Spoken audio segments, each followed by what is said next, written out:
pretty bad at snapping my fingers. It must depend largely on how much friction I have going on here. Once I'm wearing the shirt that accentuates my muscles. See? Ooh. Oh, snappage. Yeah. Okay, we're not doing that.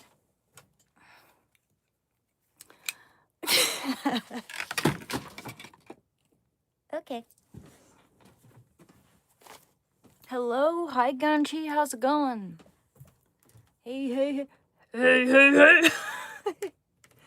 Dear Lord, don't. Okay, next time I do something like that, you have every right to virtually slap me. I don't know. Hi, how's it going? Hi, the king of watching. How are you doing? Hey, David. Hey, Ganshi. Hey, Justin. Oh, thank you. You're awesome and you matter too. So everything seems to be relatively okay here. I mean, I'm okay as far as just, health and all that. There's been some personal things going on, but I think it's okay. I think it's okay. I went down and visited my mom, and she seems to be okay. She's in a little pain, which is understandable.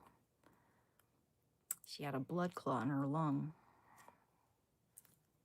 That is concerning, but man, if something,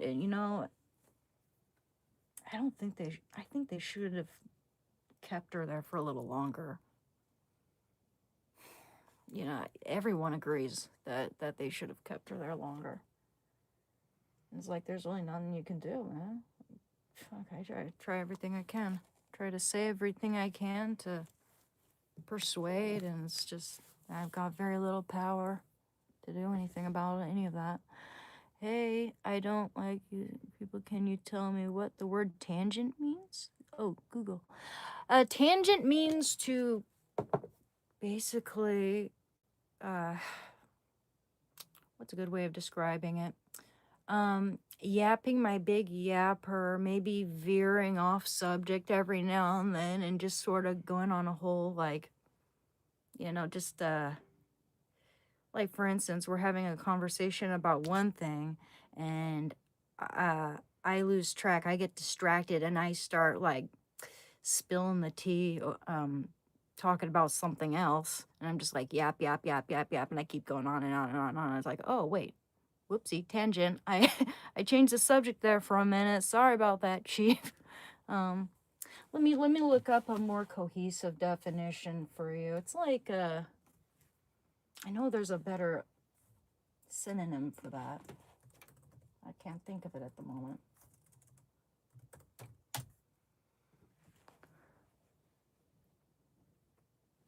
Oh, snap. Hi. Digress. Yeah, digressing. Good. That's very good. Very good. So, like, tea is basically a millennial slang term for gossip. And tangent basically means just yapping my big yapper. Going off topic. Talking about anything and everything. Like, it's like if something comes to mind and I get distracted by it and I just go off on that thing. And I'm like, wait, what were we talking about? That would be a tangent. Let's see what Google says. So it's like tangent tea. Tangent, going off on a tangent means suddenly, yeah. Suddenly, diverging from the main point of conversation or topic to discuss something entirely different. And I thought that was suitable. I mean, not only is it just short and it's just funner to say, tangent tea, but this is more than just a recovery and addiction channel. I mean, I started this with the intent of, helping trying to inspire people who are dealing with addiction like me. But we're more than our addictions, and we talk about more than just addiction, you know. We talk about art, we talk about video games, we talk about my dog, we talk about exercise and nutrition and cooking, and we talk about the Bible, we talk about all kinds of things, you know. So, you know, we don't just talk about addiction and bad habits. That's the main, you know, course of our live stream here. But we veer off topic quite often because, you know, I mean, that's part of my channel too. We're more than our addictions. And it also kind of demonstrates what I like to do and what actually helps me out when I'm having a rough time, or, you know, when I'm dealing with cravings or whatever, you know. It's like, I don't think I'd be clean now if, like, the only thing I had going for me, the only thing I ever thought about or talked about was addiction, you know? Because if there was nothing else for me, I'd be, you know, I don't know, I'd be obsessing over it, but I don't. You know, I have other things to obsess over. Hi, Lewis. Yay. She's doing okay. She seemed to be doing okay. I went down, said hi to her last night. She seems to be doing all right, as far as I know. She's in a little pain, but she seems to be doing all right considering. I think they should have kept her there, honestly, for a little longer, because she had a blood clot in her lung, and she's in pain. And yeah, I try not to get too into detail. I try not to get too personal on here, you know. It's not a good idea for me to go into too much detail. Thank you very much, Daddy and the Caddy. With every additional testimony and study proving drugs are bad, is each new generation of addict technically dumber than the most previous one? I feel like just in general, every generation's getting a little dumber, and that's because of our school system. That's because of our public school system really sucks. Not to mention, I mean, we've had problems with just artificial additives in our foods harming our brains. Supposedly, and I'm not sure if this is all true, I'm no scientist and I'm not a nutritionist, you know, I don't have any credentials here, but I've heard that stuff like, I'm not sure exactly, it was like acetaminophen or just some Tylenol, apparently, allegedly, I don't know, causes autism in utero to a baby in utero, and it runs deeply in my family. I've been told that, I don't know, because I'm not diagnosed. And I don't like putting labels on things immediately. Especially since that's just so trendy now. Put labels on everything. Remember when we millennials used to be all, don't label me? Now it's all, oh, label me this, label me that. And I'll put it at the top of my profile page, just how many freaking, you know, how many labels I can have, you know, look at everyone, whoever has the most labels, whoever can be the biggest victim in society is the winner. I hate that shit. But, tangent. There you go.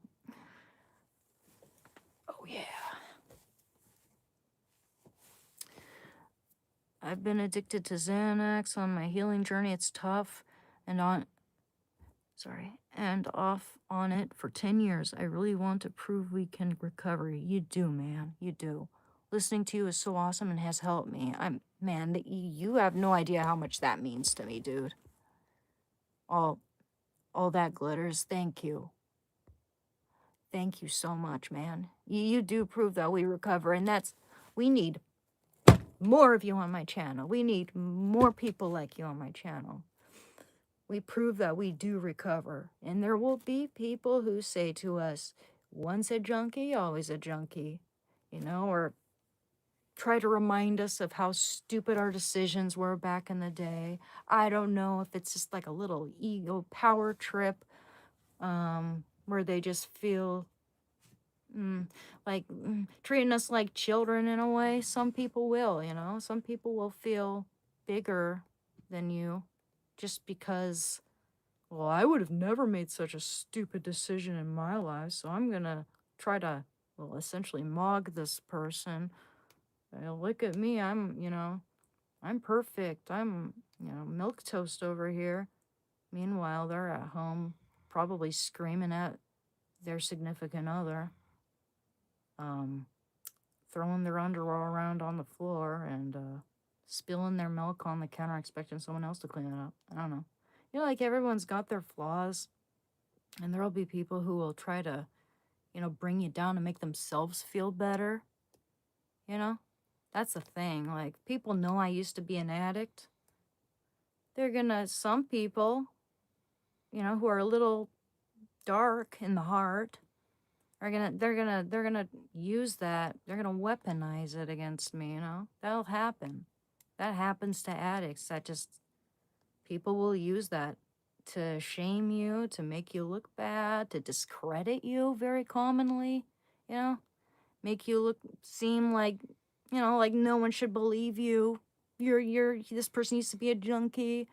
It's like kind of like how my so-called friend, I went over to help her out at her place. I never once stole anything from her, let alone I was lucky enough to be able to work and, you know, at the cafe. It was a little hole in the wall local cafe where I worked solo afternoons, and I was able to make just enough to support my addiction. So I didn't steal when I was an addict. I've stolen before, but I wasn't like a regular thief, and I didn't steal dope, and I never once stole from a friend.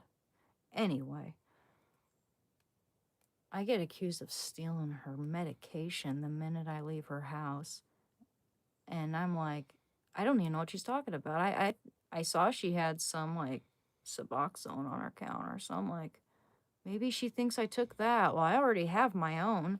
So I'm like, do you mean the subs? Because I didn't touch that, and I would never do that. Like, I would never steal from you. Why? And she's just like, oh my god, dude, it hurt so much to have her accuse me of stealing her medication, only for her to find it in a minute later. You know, that's the thing. It's like, regardless, addiction is pretty taboo, depending on what it is, depending on what the substance is. And people are gonna be judgmental. That's just the way it is. That's why we have to recover for ourselves, because if we relied on everybody else's approval, opinion, or whatever to better ourselves, we'd never get better.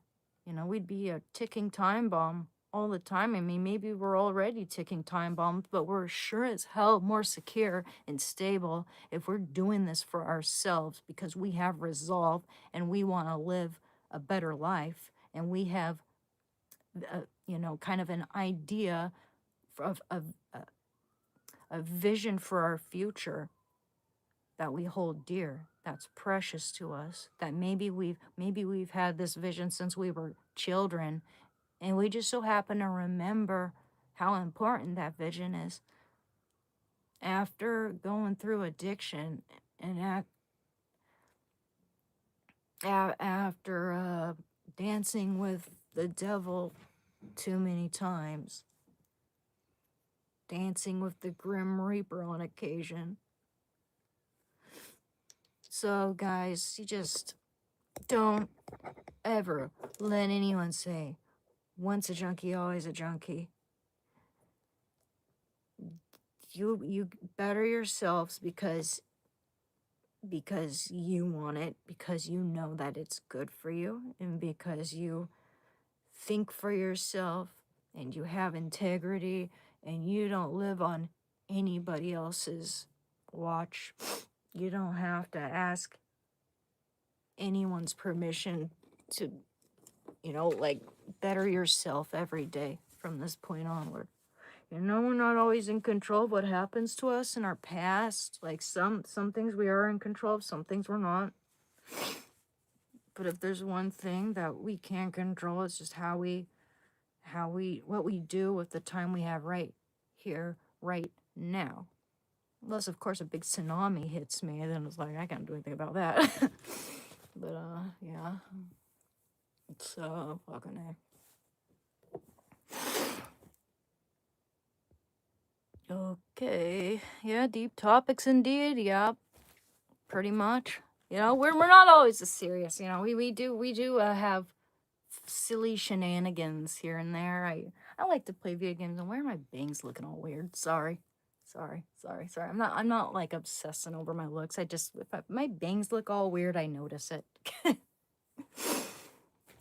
Have you ever heard the name Ram Menir? No. Ayodhya. I probably butchered that. I'm sorry. Some people steal money. Huge number, like $1 billion of money, bank mafia criminals looted money from Holy Temple. That's awful, man. That's awful. I hate it when people steal from churches and from charities, and it's just such. I mean, I understand desperate times, but some people are just straight up cowardly, and they don't think of where that money goes. When people shoplift constantly, they don't think about all the jobs there. You know, like these people could lose their jobs, the store could shut down, they're making prices on things way more expensive. I mean, there's collateral damage that occurs when we steal. And I've stolen before. And when I was caught, and I've mentioned this before, by a security guard, which when he did was illegal. You know, he put me in handcuffs and gave me the walk of shame, and he wasn't even a police officer. I'm just lucky he let me go, didn't call anybody. But that's only probably because he broke the law and he knew it. And I was too naive to know what the fuck was going on, except that I was in deep shit. I was trembling in my boots so much that I didn't steal ever again after that. And it was from a corporation. And that doesn't make it excusable, because that has its own set of issues where other people have to, deal with the consequences of my actions, like potentially the place closing down because a whole bunch of people are stealing from that place all the time.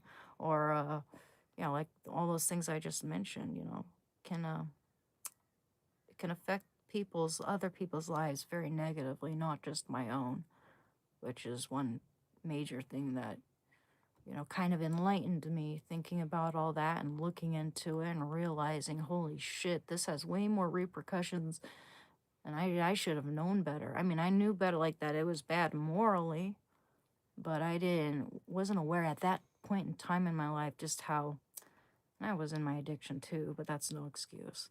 I wasn't aware of the scale, just the damage it causes everyone who wants to shop there or work there. There's a Target near me that shut down after the George Floyd looting. Yep, there you go. There you go. There you go. You know what's crazy about that too? Like, not only have all the funds to BLM, not only have all the funds gone to the elites running that organization, not to help black people, nothing good, nothing charitable. It all went to rich people for their mansions. I mean, that's just insane. That's just insane to me. And people still fall for that shit. People still fall for that shit. Not only that, but they were breaking in, looting, and vandalizing black-owned businesses. No, they only care about pushing their agenda. They don't care about helping minorities. They don't care about helping anybody. They the only reason why they want illegal immigration in this country, and they could care less if, a few white women or whoever gets R-worded, they could care less about that, because these people are going to vote for them, because the Democrats are going to allow for them to stay in the country if they keep voting for them. So yeah, we got to keep that from happening, man.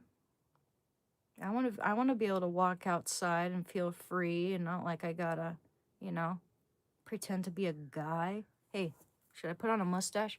Hey, let me ask you if this is a good disguise. I used to, back when I'd get blackout drunk and I became a little afraid for my safety because men would see how vulnerable I was and I was followed a few times. I'm lucky I'm alive, man. I put on a little fake mustache. Want to see what it looks like? Yeah, we're not using my expensive ass mascara. Mascara makes a really good fake mustache, though, I must say.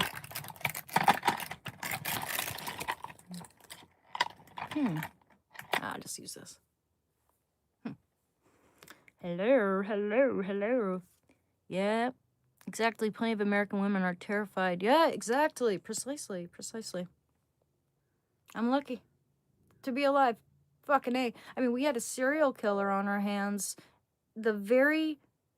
around the exact time that I hit rock bottom and decided to get clean. Same year, I'm in the same area, and I'm in the same demographic.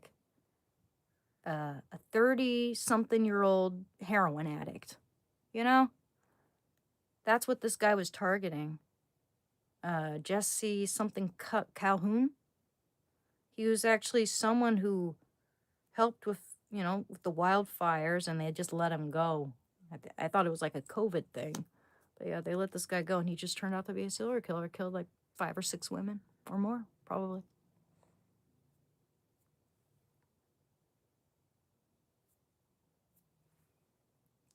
How opulent.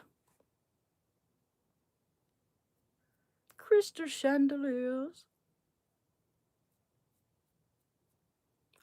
Indubitably.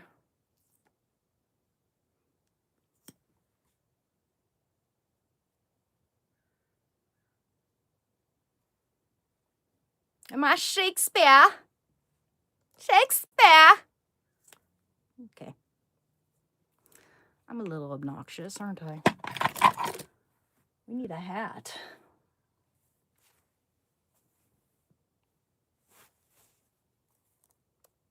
Okay, I better take that off, man. Kicking it, yeah.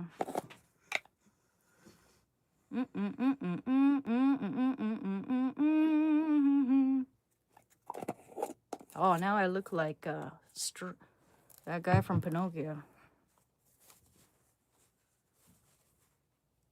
I'm about to lead the cavalry.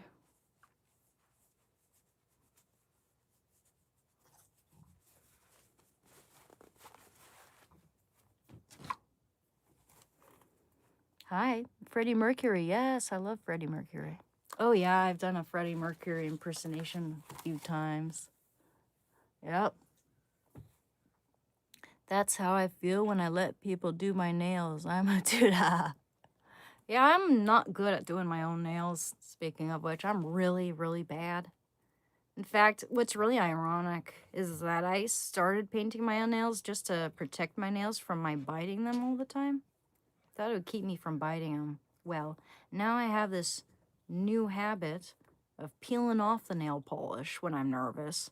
And that's even worse than me biting a man.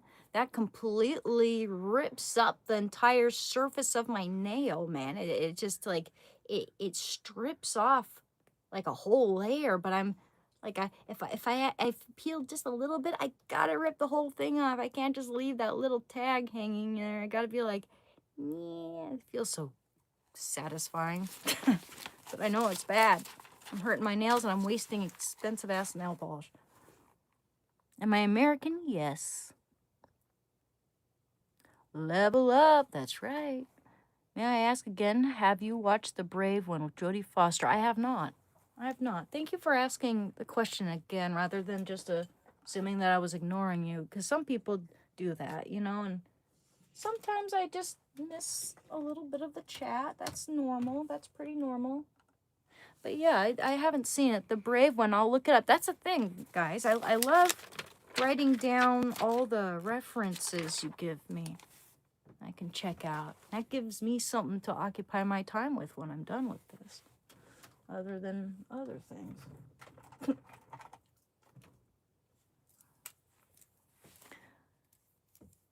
Oh, do I have a boyfriend? You want to see my boyfriend? Want to see him? I'll show you my boyfriend, guys. He's shy. He's a little camera shy. Okay? Shando. Howdy, boy. Shando. Honey bear. Snickerdoodle. You know, cutie pie. Ow! Look at him. He's wagging his tails. Whoopsie. Eat Tari, this thing's just too good. Whoa. Taris, honey bears. I'm Plumsies. Hi. I love you too. What's that on your face? What's that on your face, honey? Huh? Scratch your face a little bit, honey. It's okay. I don't know what that is. Oh, we might want to put a little bit of that medicine over there. Yeah, we got medicine for that. I know. We changed his diet around. His skin's looking so much better. But I have a feeling you're sneaking into Artie's food downstairs, honey. I'm wondering, why am I finding a new scab here and there when it's been getting better over the course of the few days? I think it's because you've been sneaking Artie's food when you go downstairs. That's what I'm worried about when he goes downstairs. He always wants more food, but he has allergies. It's hard when we have another dog in the house and their food's downstairs and I can't I don't like going down there, honestly. But yeah. Here, baby. Let's put a little lotion on that. Okay. I'll get a little bit of lotion for that, baby. Man. Put a little bit of lotion on his, I got all these things for my boy. What would be best? Hydrocortisone. Yeah. Antimicrobial, skin irritations, scrapes. Okay, we'll do that. But we gotta be careful because he didn't like this shit.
Thank you very much. I'm so sorry about that.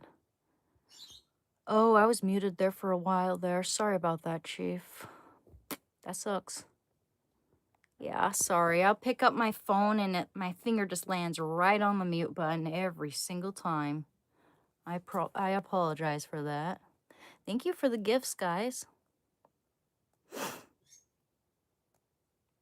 You know, to the people saying, like, asking who's single, who's not, isn't that a little, I don't know, that doesn't seem like, this doesn't seem like the right place to be asking people if they're single. This isn't a dating website, my friend. I mean, you can only see me for one thing, and this is not how I would plan on meeting my future someone. You know, like I'm not. Yeah, it's kind of weird. Mm, thank you. Nice. Okay. Let me see here. Yep.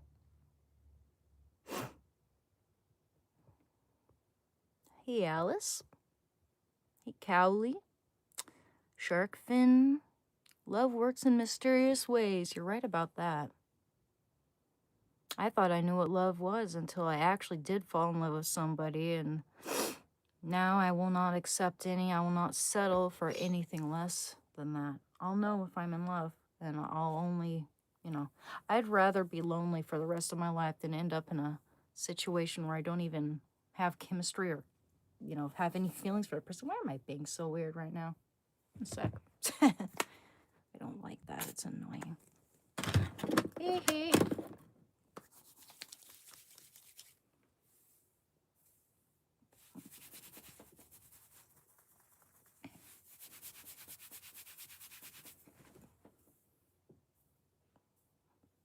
Wow.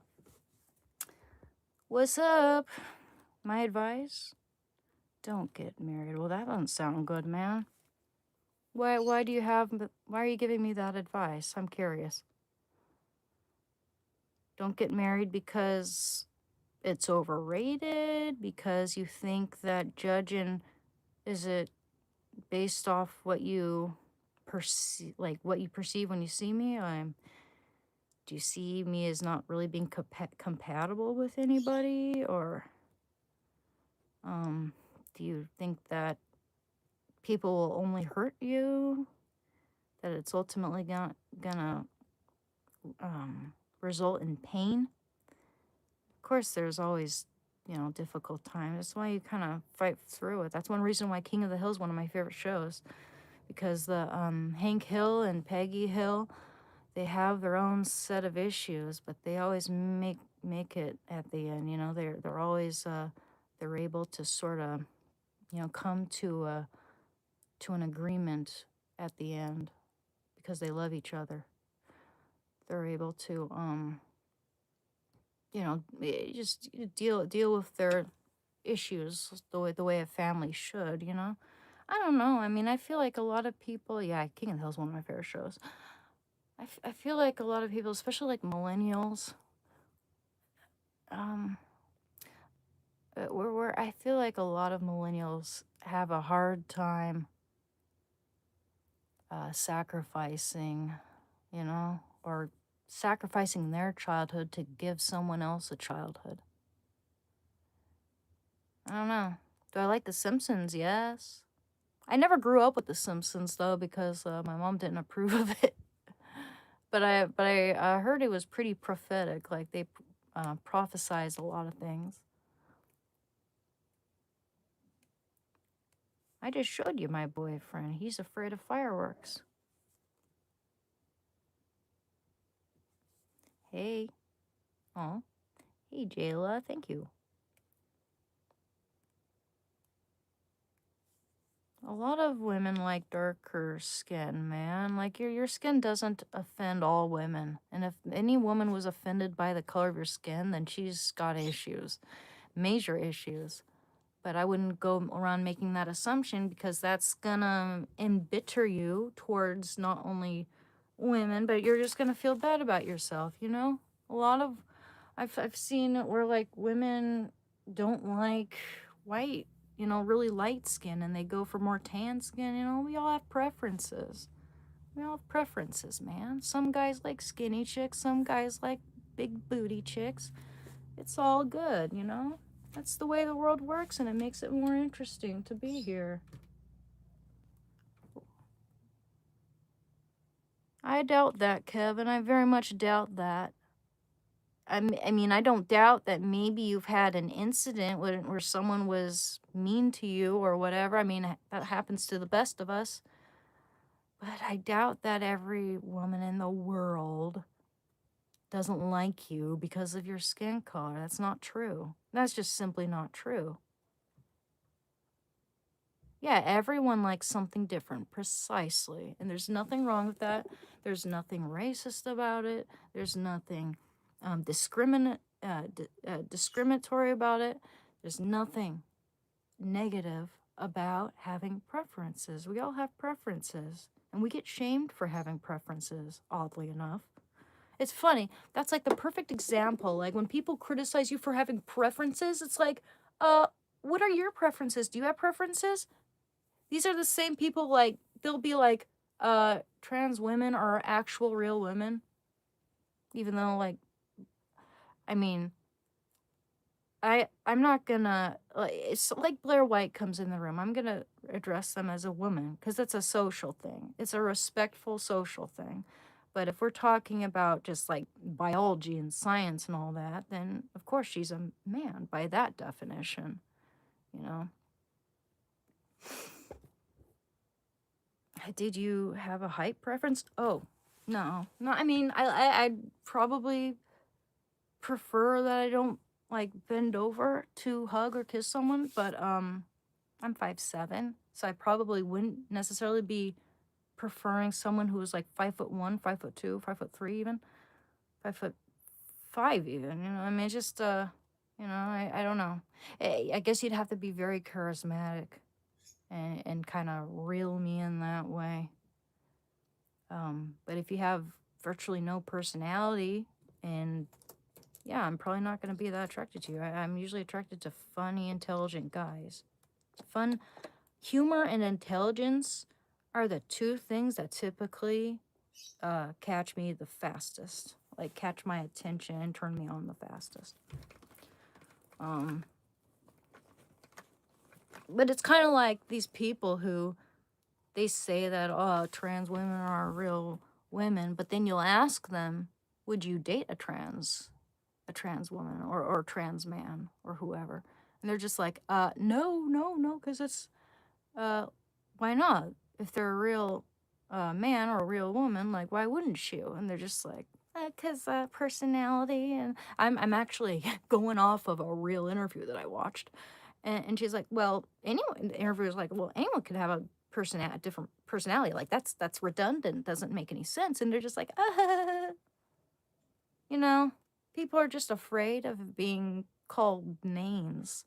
People are afraid of being called phobic this, phobic that, when in fact it's like we're like basically the opposite, you know? I stand for anyone, you know, like I stand for trans rights and trans people living their lives and being happy and doing whatever makes them happy. So as long as you're an adult, you know, I just, you know, just leave the women's sports, women's prisons, and children alone. That's all I ask. That's all I would ever ask, you know? Otherwise, it's like, you know, I don't want to name drop anyone because that would not be right. But I know trans people who are very near and dear to my heart. And I would never say it, you know, there's absolutely no hate, absolutely no contempt, no resentment, nothing, no, nada, none of that in my heart for anybody for that matter, you know. But I noticed that, like, if you have a disagreement or if you criticize certain people, then they're gonna call you those names. When in fact, it's like, dude, I don't care, like, if you're pink and purple. You could be anyone, anything. I don't care. I mean, it's really, I'm treating everybody equally. It doesn't matter who you are, what you look like. If you're doing something shitty to somebody or whatever, then I'm going to call you out for it. If you're being fake, as in your personality is fake, and the way you treat people is like, you're like a two-faced, I'm going to call you out. It has nothing to do with what you look like. I hate it when people throw out like the blank card, I see that in debates and interviews a lot. Like Jubilee, you see, they're having a serious debate discussion, and someone automatically they just like, time out, everybody, time out, time out. I am insert this minority and this minority and this minority, and it's just starts, showing them their minority card, like, you gotta all let me talk first, and you're not allowed to interrupt me, but I'm gonna interrupt all of you. It's just, that's the thing, it's gonna, those guys are the minority. They don't speak for everybody in their community, but they sure as hell are loud, and they make people in that community, or people who are associated with that community but want anything to do with it, they make those people look bad, even though they're just regular people trying to go about their lives like anybody else without bothering anybody. Most people just want to be chill and go about their lives and not be bothered with this shit. Yeah, I think you do know who I vote for. Yeah, the oppression Olympics, exactly. Like, why would you want to do that? Blaming the whole world for your problems. No, that's not going to lead to any improvement. That's not going to lead to self-realization. That's not going to lead to a better future whatsoever. That's only going to build resentment and self-pity and a whole list of failures to look back on. We're not having that. If I were to blame the whole world for the fact that I became an addict, I don't know, man. I don't even know if I'd be clean now. I had to take accountability. That's the only way to go about it. It's the only truth. You got to go through for truth and strive to have integrity rather than just trying to please everybody else, because in the end, you'll just realize that you wasted your time and that those people aren't there. They're not around anymore because they never cared. They were fair weather friends and they never cared in the first place. Man, just think of how weak the foundation of their friendship or how weak the foundation of this family is if they're willing to drop you just because of a political difference or because you have questions even. That's the way some people are, though.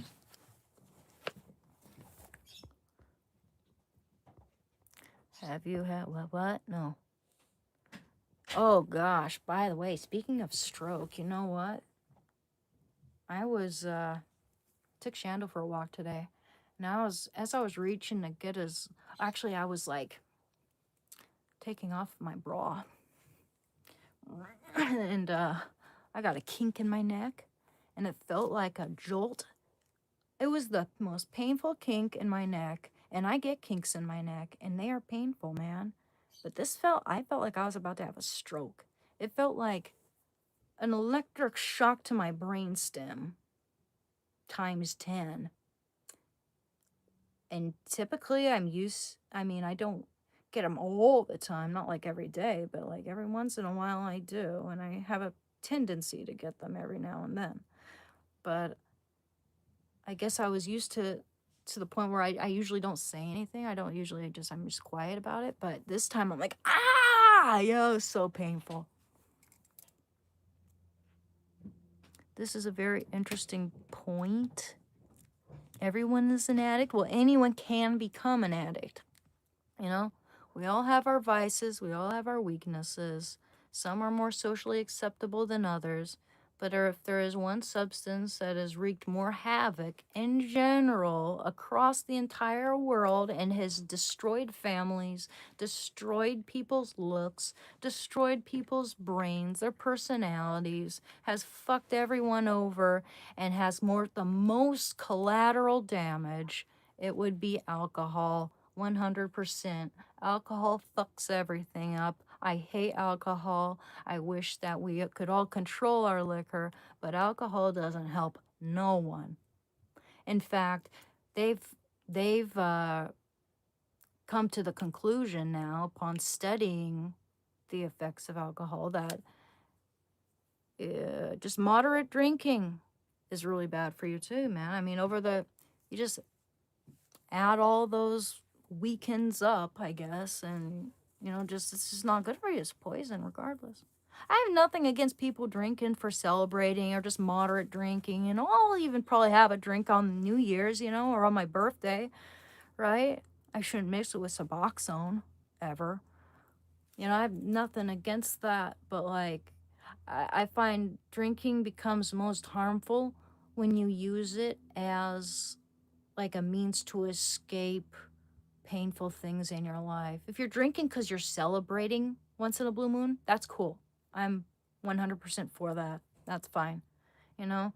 But if you drink to escape life and all the curveballs life has, then you're going to prevent yourself from growing and learning from the situation. I mean, you might learn some things, granted that you decide to get your act together, but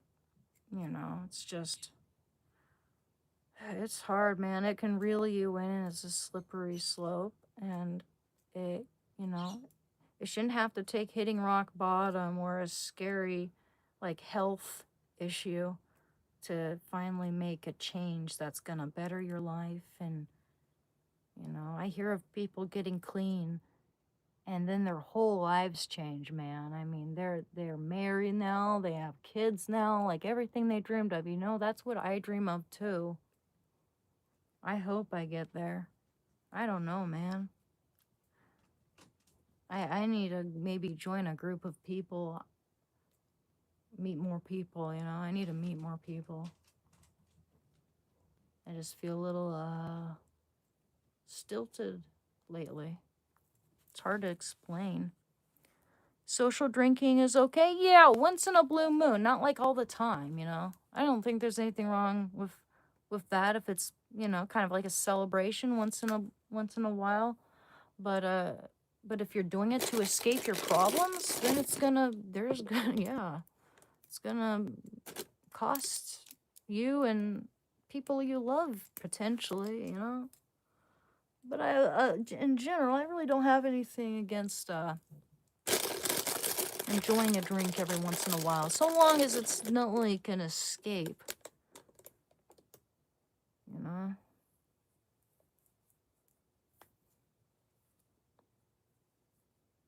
Because also, especially when you have people who depend on you, people you're beholden to, because it's gonna hurt. It's gonna hurt the people you love and make them feel, like you're not there. Like you're vacant, like you like you're too vacant and unavailable for you know. I mean, if you're like a parent, you should be like the rock. Like if you're someone who's like strung with alcohol and you have kids and stuff, it's like in the time of crisis, I understand the pain you're going through, but you got kids and you need to be their rock. I think I'll be pretty good about that if I ever get to be a parent. I told myself I don't even want to, if I ever be, get married or have a, kids or whatever, I don't even want to be on prescription meds, to be honest. I want to be completely, it looks like shit. I want to be completely clean, Clumsy buffoon.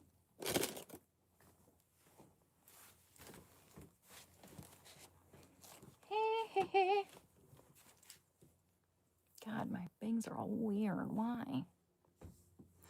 I am not stable for having kids. Well, I don't know about that's the thing. I feel the same way, to be honest. And I think a lot of us feel that way when we don't have any kids and we haven't even met the right one, you know? It might feel like that, but I've also heard that we can be surprised by how capable we are once we hit that chapter of our lives, you know? I think I'd be a good parent, but I don't think I'd be perfect, and I don't think any of us can be perfect.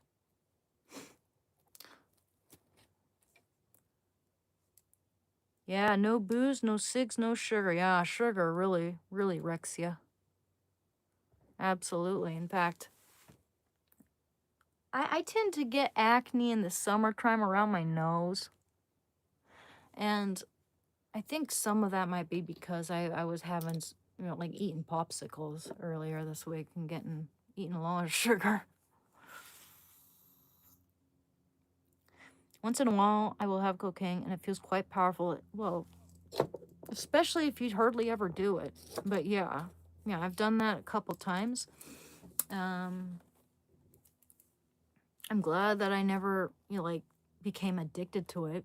Not that I'd be able to afford that, but still, I mean, I've known people who are addicted to coke and they don't look good. They don't look happy. They look 10 times older than they are. I've seen like actresses who were addicted to coke with their noses completely collapsed. God damn. But it turned me into Robin Williams one night of my life. I was talking about this the other day. I was having a threesome.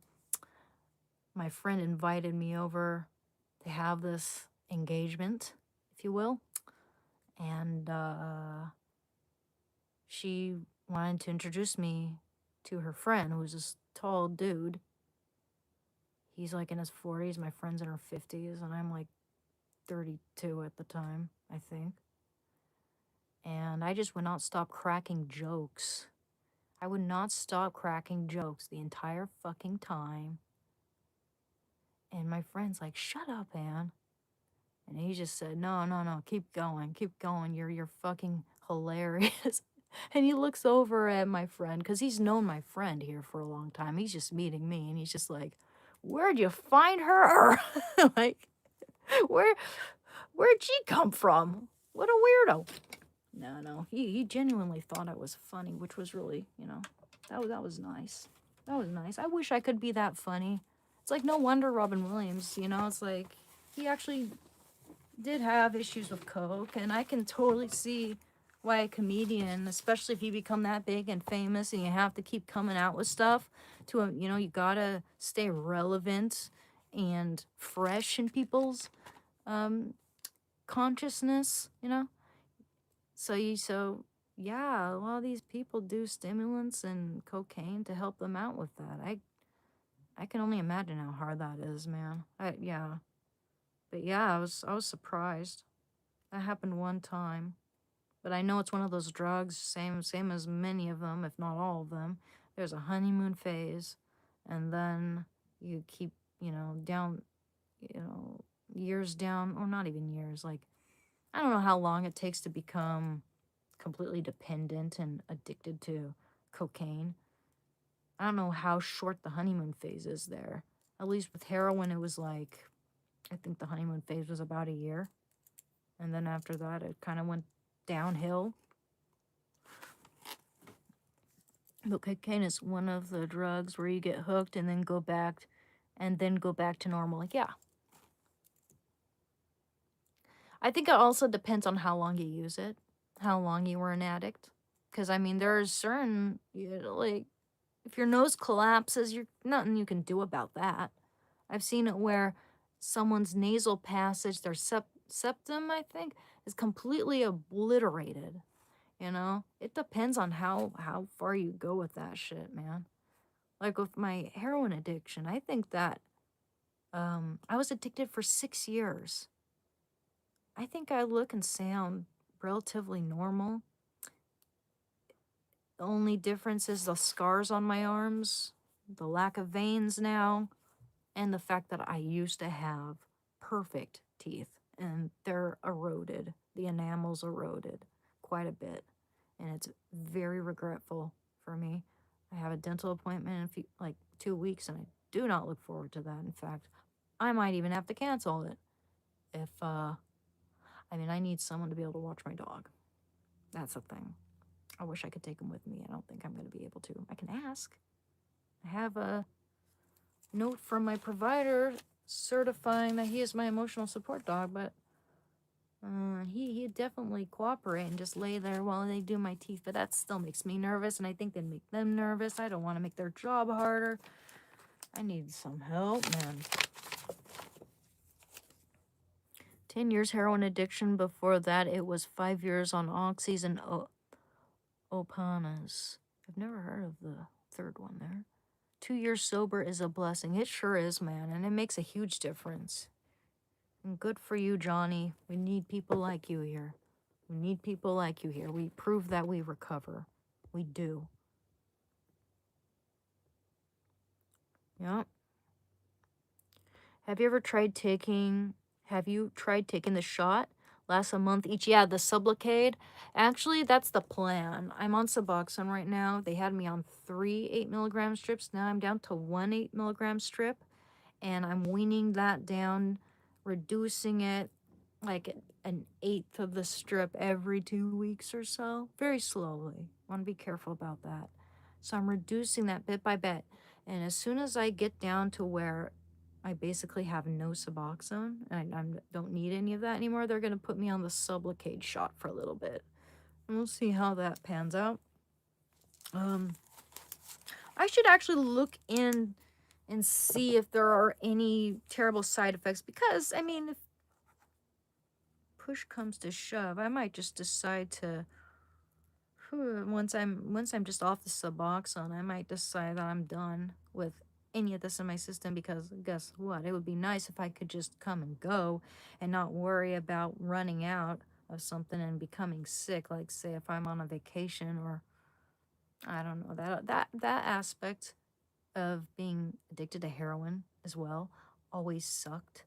You know, I always had to be within a reasonable distance of my dealer so I wouldn't get dope sick. So I couldn't go places and do things with the family, or even go out with my friends for multiple days at a time, because I had to be near my dealer. I just felt like a complete loser. I missed out on a whole bunch of stuff, you know.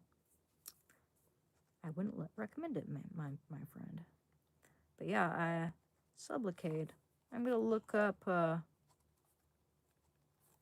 pros and cons.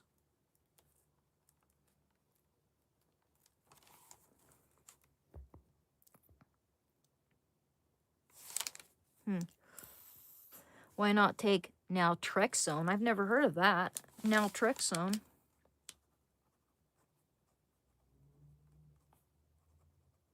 I'll check that out. Stay sober. Yes, thank you. Have you tried switching to cannabis? I have nothing against cannabis. In fact, I think that especially early on in recovery, it really helps. Helps with the cravings for me. It also prevented drug dreams, which was very helpful, because those drug dreams are very, very vivid and realistic. And I was checking my pockets and my backpack and my whole room after I had this very vivid drug dream, and that was a month after, or more even, over a month after quitting heroin. I had drug dreams, and I was craving so bad that I went and relapsed. So, yeah, drug dreams are very dangerous. You got to be prepared, and I'd highly recommend having marijuana for that case. It's the perfect antidote for if you're having really turbulent drug dreams, which are very vivid and scary.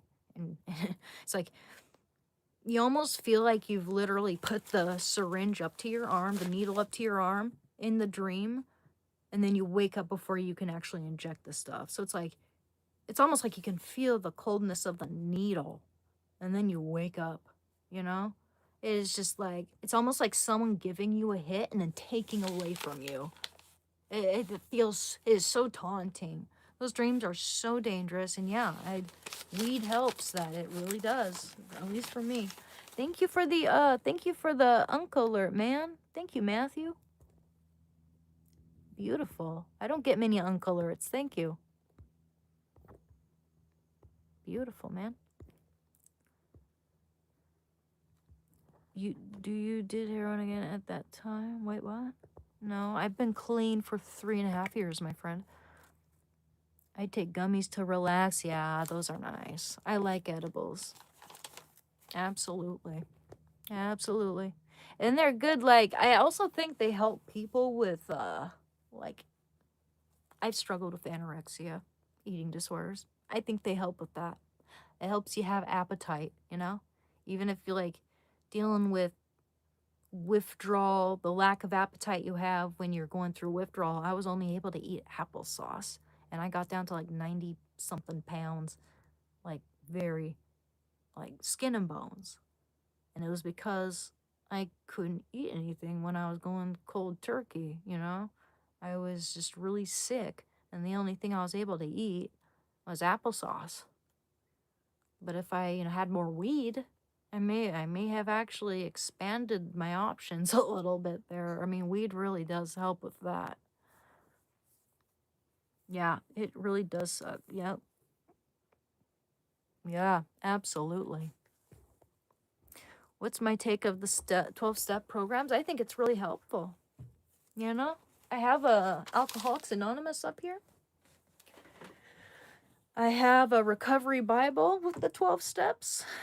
I found that on a bench by the train, actually, when I was going to my outpatient meeting. I'm like, well, isn't that a coincidence? A Bible, a recovery Bible, literally says recovery Bible. Where did I put that thing? Ooh, how do I use this? I have these cool ink blocks here. You basically, you just take it has a nice, like flat surface. You can just get big strokes on the substrate on your paper, and then you use water to make it look all painterly, just kind of like watercolor. But these are really cool. Inktense blocks, water soluble, vibrant colors that dry permanently for exceptional layering. Beautiful. Draw, paint, or grate. Great. In a slim and controllable block format. Yeah. Yeah, you can apply big blocks of color and then apply water to make it look like a watercolor painting or just more painterly in general. Can't wait. I haven't even opened that thing. I'm going to experiment with that next time I start a piece. Want to see the painting I'm working on currently? The painting of Christ. I think it is pretty much done. I'll probably paint the sides a little bit just to make sure I don't have any like fingerprint markings or anything like that, but I really, really like how this turned out so far. So far, so good. In fact, you guys are not getting the... I mean, the camera here is not giving it justice. I think you're missing some of the textures a little bit there. But I like the way the hands turned out there. And I got that painting. I got a painting of my best friend. Rest in peace. It's Adrian. It's oil on panel. And yeah, I show you guys more than just the addiction. And I have watercolors as well. In fact, I love doing watercolors, especially when you're a little compromised, with the space and trying to prevent cats from jumping on your work and all that. The cool thing about watercolors, it's very portable and it dries fast and it's not as expensive. So if you guys would like to commission me, this is a watercolor with charcoal. So yeah, I painted this at my grandma's house when I lived with her took care for the last 4 months of her life, and so that's why I'm never gonna sell that painting. That was I painted it from 8 a.m. till 8 p.m. Actually, I really regret not painting my grandma in person, like a life drawing of my grandma. I planned on it. Didn't plan on her passing away 4 months later, you know? That's the thing. That's the one thing. That's something that would remind me that it's important to act. You know, don't let things kind of stew, or don't procrastinate, because it's gonna bite you in the ass depending on what it is. Thank you. What's my fitness routine? I walk my dog. And when I go grocery shopping, I don't drive. I walk everywhere. And I'll carry a huge ass insulated bag on one arm here, and it's the heaviest. Then I have my backpack, and I try to make it so it's like more bounce on my shoulder right there, so it's like not like right into my trapezius, my sternocleidomastoid. No, I'm trying to make sure it's not hurting my neck and my shoulders too much. But I have my backpack full of groceries. I got this bag full of groceries, and I got my big ass 105-pound dog on this arm. And I'm walking like 20, 30 minutes from the store home. You know what? Let's lift some weights. I don't do that enough. I do not lift weights enough, though, and I should. I used to walk a lot more, and I'm worried that now that I don't work at that cafe and I don't take the train everywhere and all that, I'm gonna get flabby. I don't think I will, actually, but just use my muscles.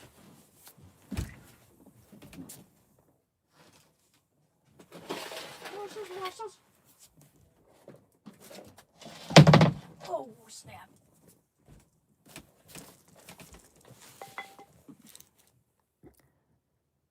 Aw, thank you. I just, it's important to get back into the groove, because it can be an easy slippery slope falling into an unhealthy daily habit, like kind of slipping away from the routine. It's better for your mental health to have some type of routine in your day, I think.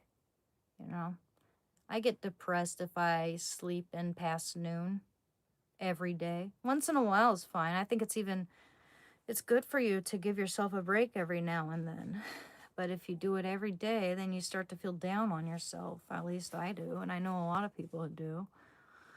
So first thing in the morning, I typically, take care of my dog, and I would do yoga, but there's very, little room, and if someone's watching TV in the living room, I can't really do it. I cook breakfast. Oh, what is that? Cat hair. Ew. Oh. I should do this every morning. Sometimes I'll meditate, and I should do a little prayer in the morning. Lately things have been a little bit stressful, so I have been sleeping in quite a bit, and I know where that only leads to me feeling bad about myself, Oh, yeah, buddy. Structure is necessary. I agree. Thank you. So, these pants look better with that belt I have behind me. This is like, okay.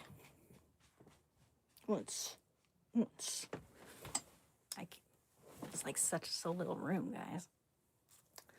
Okay, so like that, like this, like that, like this, like that, like this, like that, with my eyes crossed. Crisscross applesauce. Okay, I better not do that.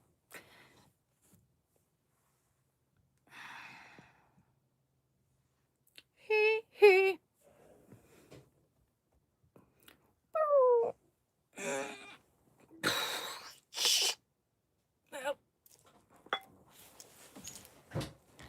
OMG, those dumbbells might be too heavy for you to press overhead. These are 10 pounds each, my friend. They're not that heavy. I think this is like the perfect weight for me to deal with.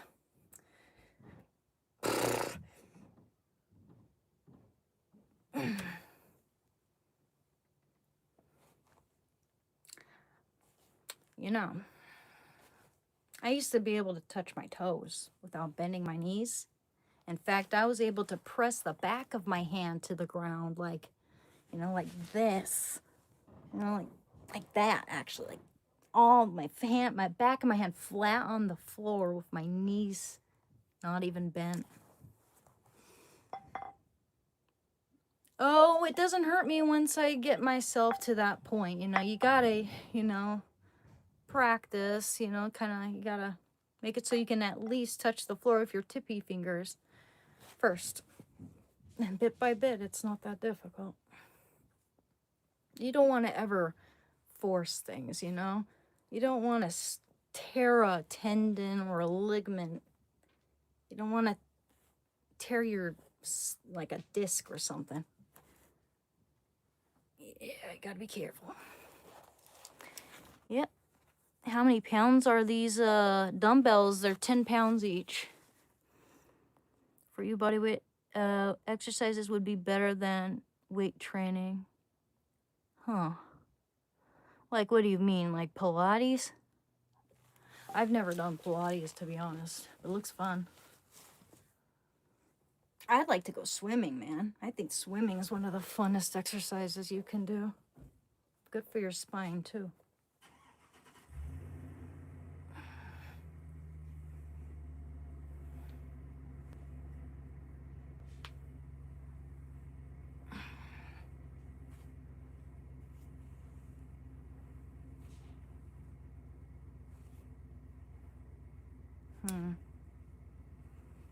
Hi, basically saying to do push-up and stuff. Yeah, push-ups, squats, pull-ups, etc. Yeah. Yeah, that's not bad at all. Wish I had like a little pull-up bar. It'd be cool to install one of those maybe on my door frame somewhere.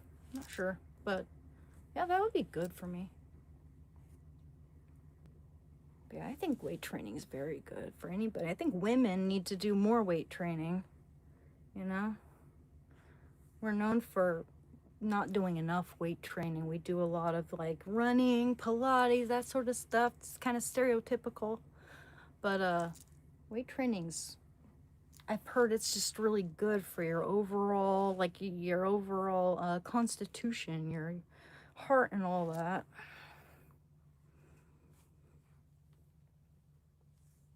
Let's do this 30 times. 1. E. R. 3. 4. 5. 6. 7. 8. 9. 10. 11. 12. 13. 14. 15. 16. 17. 18. 19. 20. 21. 22.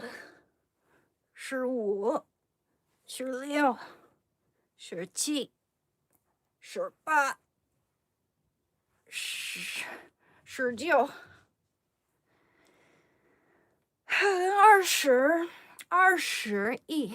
25. 26.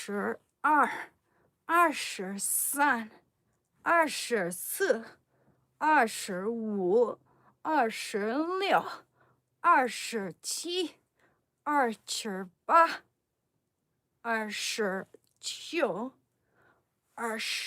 28. 29. 30. I counted to 30 in Chinese. Let's see. I want to look up what are all the benefits of. I'm going to look up why. I've heard it's just really important for women to do weightlifting because it's not something we do enough of. But I'm going to look up like what their reasoning behind that is. Why is weight Weightlifting. Oh, yeah, it's that second thing in the search engine. First one is, why is weightlifting good for you? Second is, why is weightlifting good for women? Weightlifting for women boosts resting metabolism. Increases bone density. Oh yeah, man. When a woman hits my age, like 35, our bone density begins to deplete at an exponential rate. It just, yeah, we lose our, that's why we get osteoporosis, a lot of us, because we start to lose bone density, especially if we have like a baby, you know, you lose a lot of calcium then, I think. Correct me if I'm wrong, but yeah, we have a propensity to osteoporosis, so yeah, this is very good. Boosts resting metabolism, increases bone density to prevent osteoporosis, and protects joint health. It also effectively reduces visceral fat. That's a good thing for men because men have more visceral fat. You know, around the vital organs, you know, like a beer gut type of fat accumulation. That's like the worst you can get. Just because it blocks your vital organs, you know. It also effectively reduces visceral fat, enhances daily functional strength, and promotes better mental health while reducing the risk of chronic conditions like heart disease and type 2 diabetes. So, here's the breakdown of the top evidence-backed benefits. Improved bone density. Lifting weights puts mechanical stress on the bones, stimulating bone-building cells. This is especially crucial for women as they age and go through menopause, as it significantly lowers the risk of osteoporosis. All right, faster metabolism and fat loss. Muscle tissue is more metabolically active than fat. By increasing your lean muscle mass, you raise your resting metabolic rate, meaning your body burns more calories throughout the day, even while it rests. Sometimes I wonder, like, I carry a lot of things. I do weightlifting, even if it's not just like using weights, you know? So I wonder if that's one reason. Because, I mean, when I was in college, I was always carrying something heavy, always. I had my paints and my substrates and carrying all my supplies with me all the time. If I'm not doing that, I'm going to the grocery store and going shopping and getting a bunch of stuff, like 2 heavy bags. And I always get a bunch of stuff, like heavy stuff, like canned stuff and milk and frozen berries and stuff like that, you know. But yeah, I do a lot of manual labor. I did a lot of that type of work at the cafe where I worked, you know, always, you know, taking the, you know, portafilters out and tamping the espresso by hand. It's not like Starbucks where a machine does it for you. I did it by hand, everything manually. That's why our coffee was made with soul. You know, that's, you know how you pull the best shot of espresso? I don't know if you guys have an expensive ass espresso machine at home, but let me tell you how to pull the best shot of espresso. A lot of people seem to not know this, even if they've been baristas forever. But basically, you want to pull a ristretto for the best coffee. A ristretto. Basically, you want to make sure that the coffee grounds are at this perfect consistency. Not too fine, not too coarse. Not so coarse that the espresso is going to percolate through the portafilter really fast. You don't want it to be too fast. All right? And you do not want for it to be like so fine that it's like clay and you just don't get anything coming out at all. You want for that, you know, once you fill up your portafilter with espresso and you want for it to have this perfect consistency, and you have to play around with it for a little while. But I don't know how to describe the consistency to you, but for a ristretto shot, tamp it down hard, then put it into the espresso machine, you know, put that portafilter into the espresso machine, and then turn on the button and the espresso should be coming out of that portafilter very slowly. It should be more like, okay, so you don't see anything at first, it's running, but then like after 3 5 seconds, you get a slow drip, drip, drip. Thank you, man. That's cute. Thank you for the watermelon, man. That's adorable. You get a slow, steady drip, drip, drip, drip, and then it becomes, and it's very thick espresso coming out. It's like, it's so good. It's like freaking chocolate syrup coming out of there. It looks like that. And it just gradually becomes a steady stream. And that should take, I don't know, like, if it's a good ristretto shot, I would say like between 35 and 40 seconds. If you're just pulling a regular shot of espresso, it can be more like the rat tail coming out, and that takes, I think, between 28 and 30 something seconds. But yeah, the ristretto shot's the best. It comes out really nice and thick and rich, and it has this chocolatey, robust profile rather than being bitter or sour the way some people make it. Yeah, I worked in a cafe for 10 years. Yeah. It was a little local hole in the wall cafe in Portland. It was the oldest coffee shop still standing in Portland until they closed it down. But yeah. They opened in like the early 90s and they closed a couple years ago. But yeah, I worked really hard there, man.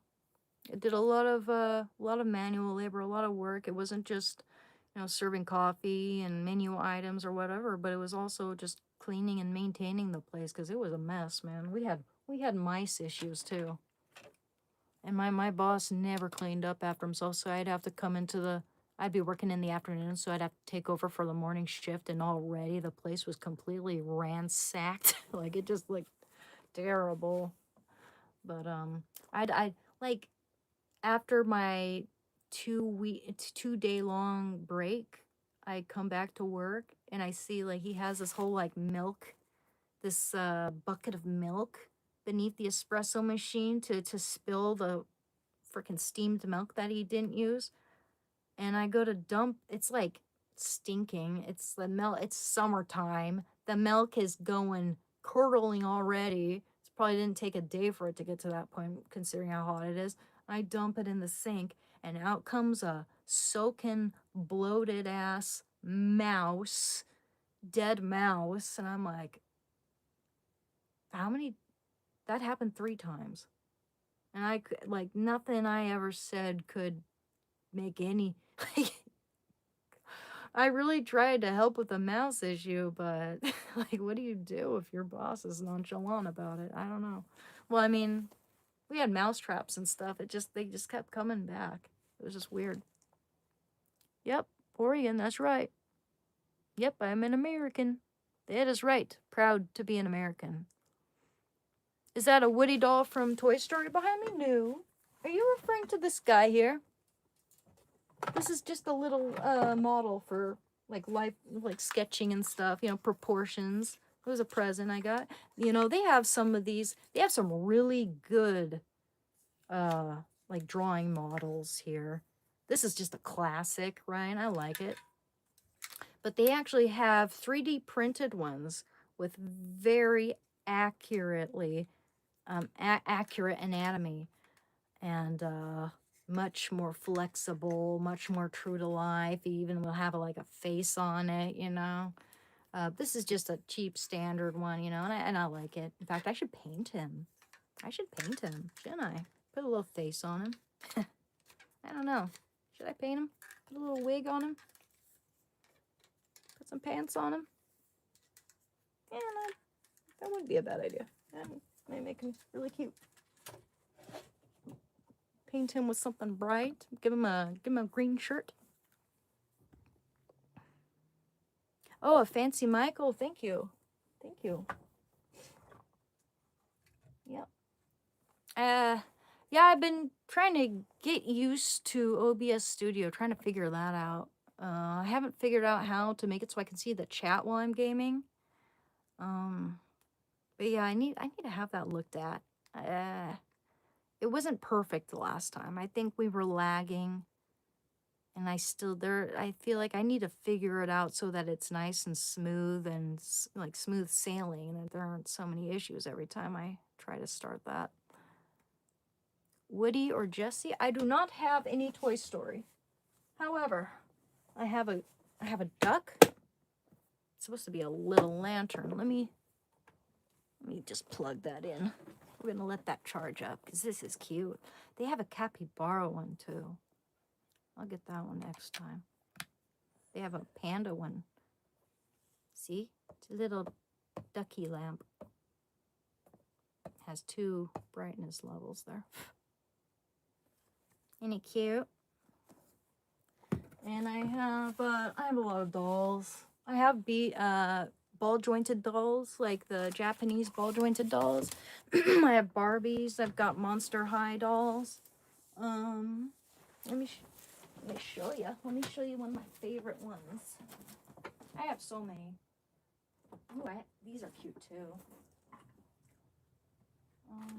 Ooh, she's cute. She's my first ball jointed doll. I'll show you her. She's supposed to look like a wood elf, you know. Now she's not like the best quality, I don't think, but no, she's pretty. She's pretty. Man, I would have loved her when I was a little girl too. Man, she would have been my favorite doll when I was little. Probably green was my favorite color. Yeah, she's cute, and I liked her. I liked her antlers with the mushrooms. She's adorable. And I have this little critter. This is her pet.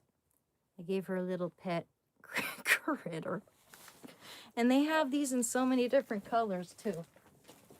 Let me show you some more dolls. In fact, I could just show you over here. One second. I'll pick you guys up and bring you over here. Yep. Let's show you guys my dolls here in a minute. So, we got Barbies.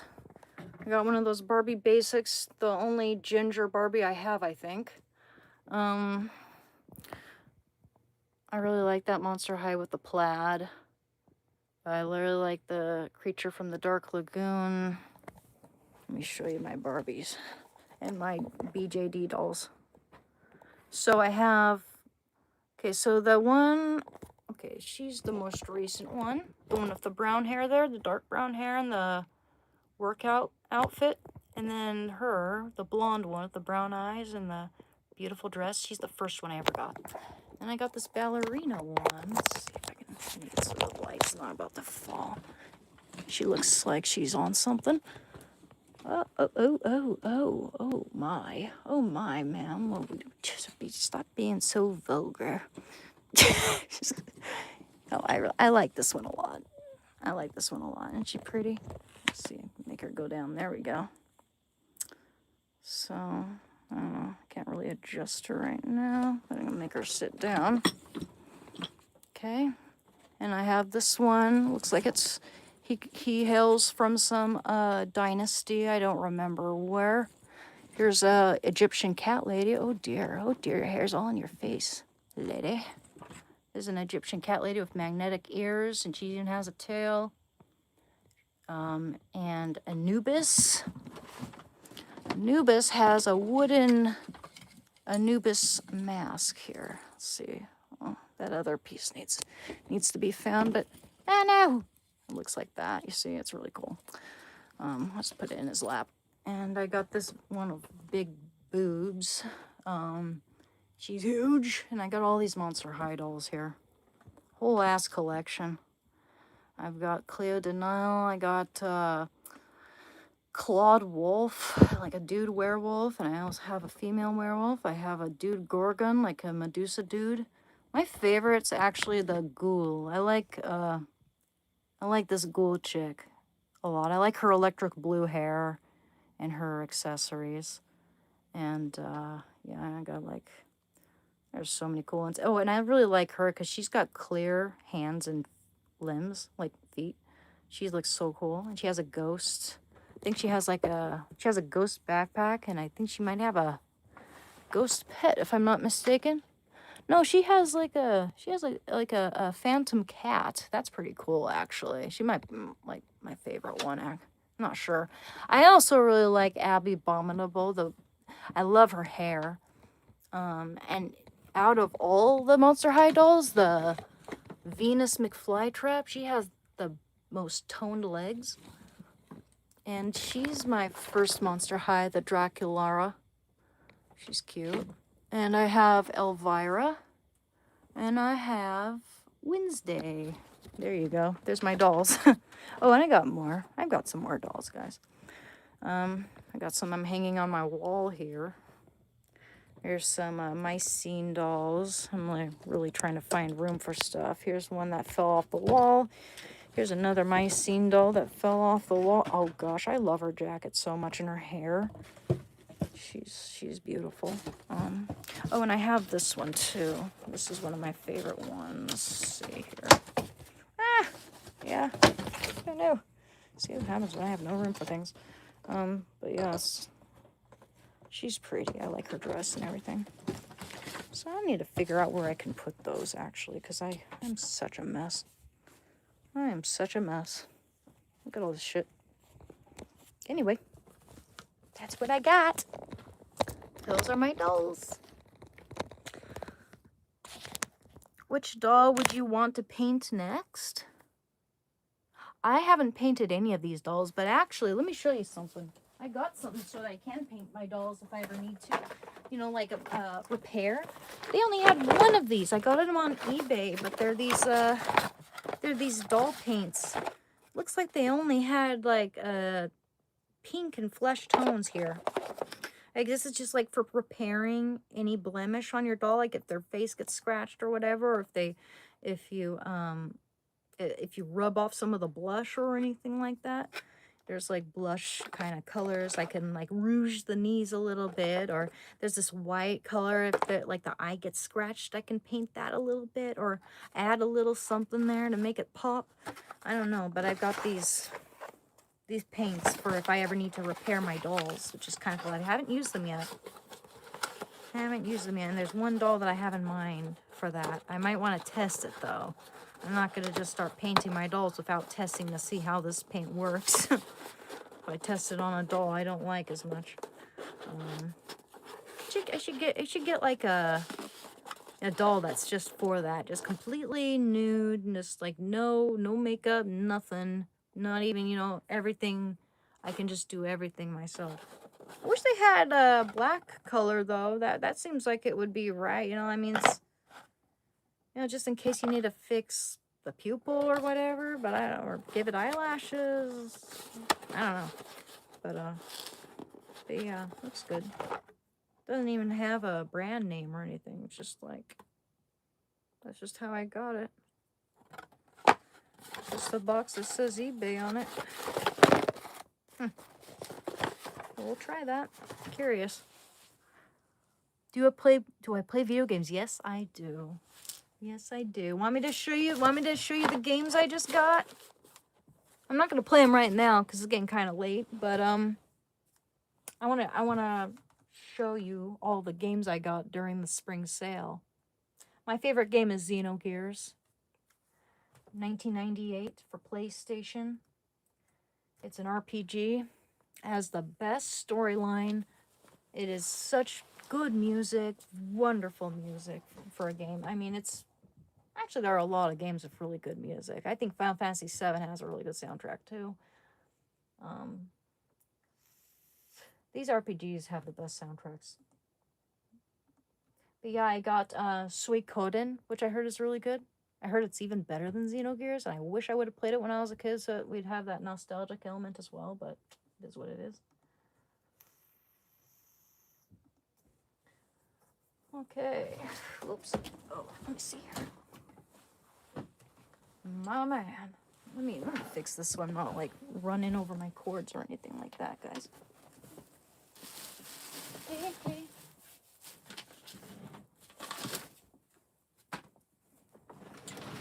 Ooh. Careful. Okay. And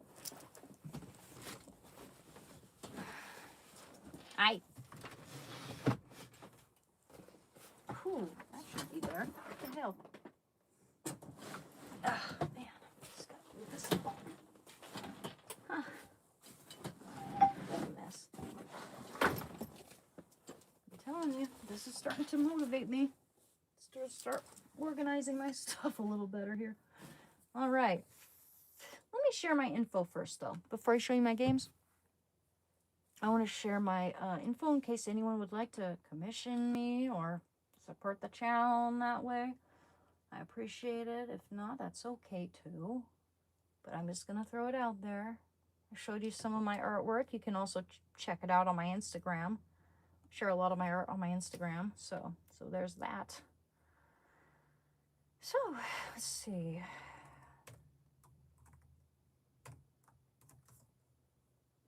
We're picking up speed, guys. I looked into my YouTube studio and my my subscriber since the last 30 days has gone up 125%. And my revenue has gone up about like 25%, which is pretty good. Pretty good considering I was starting to fall off a little bit. I didn't do that well in June, which is understandable. We were dealing with a bit of a crisis. I got depressed, admittedly. I didn't relapse, though, thank God. But I didn't feel that good. So you just gotta hold on. Let it pass over. Know that these feelings are normal. And pray. And meditate. And eat well. Eat, even if you don't feel like it. Okay, so Anna.Katrina.art. Okay, and my Discord is my Discord is Emerald, like the gemstone, _ wing, like clumsy, wing, like a butterfly wing, _ 13473. So my Instagram is Anna.Katrina.art. And my Discord is Emerald _ wing _ 13473. So we'll share that. And I'll pin it. All right.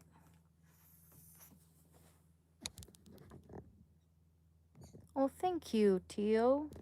It's very kind of you.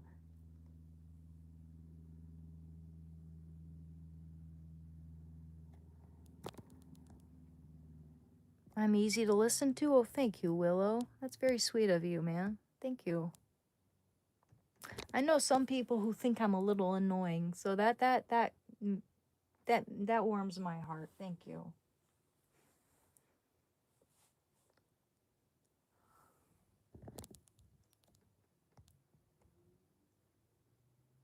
You look like Max from Life is Strange. Huh. I don't know who that is. The only Max I know is, well, the patron saint I chose, Maximilian Kolbe, and Max from a Goofy movie. Let's see. Let me see. Who is that? Max from Life is Strange?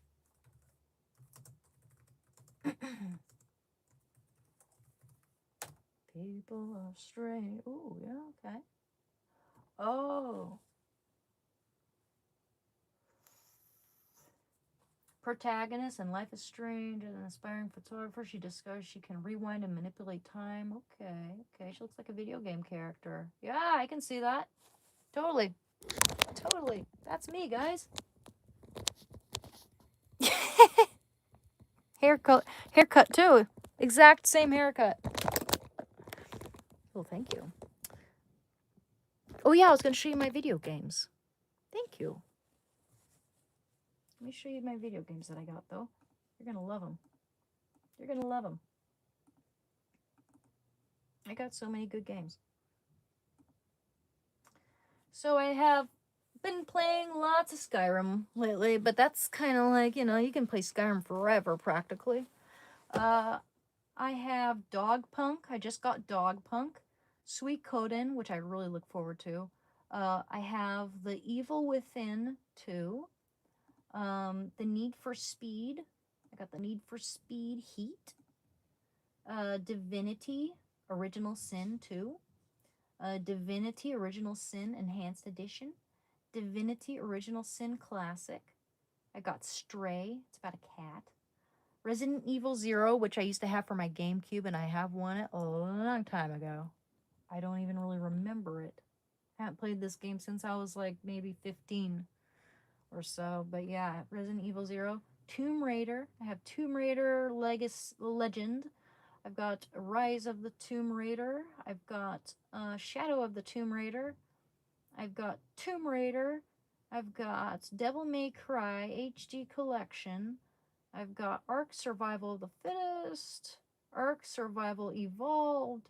Call of Duty Black Ops. I'll need to definitely play with the noobs for a while because I remember trying that game out and just jumping in, like willy-nilly when there are all these pros around me, and I just like, I didn't have a chance. I need to practice that game.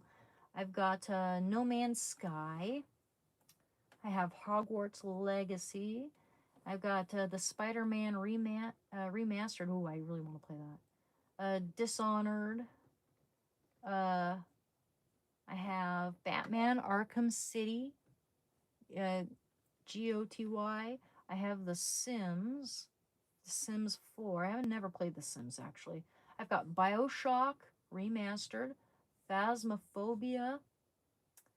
Star Wars The Old Republic. Batman Arkham Knight. Bioshock Infinite. Uncharted Legacy of Thieves Collection.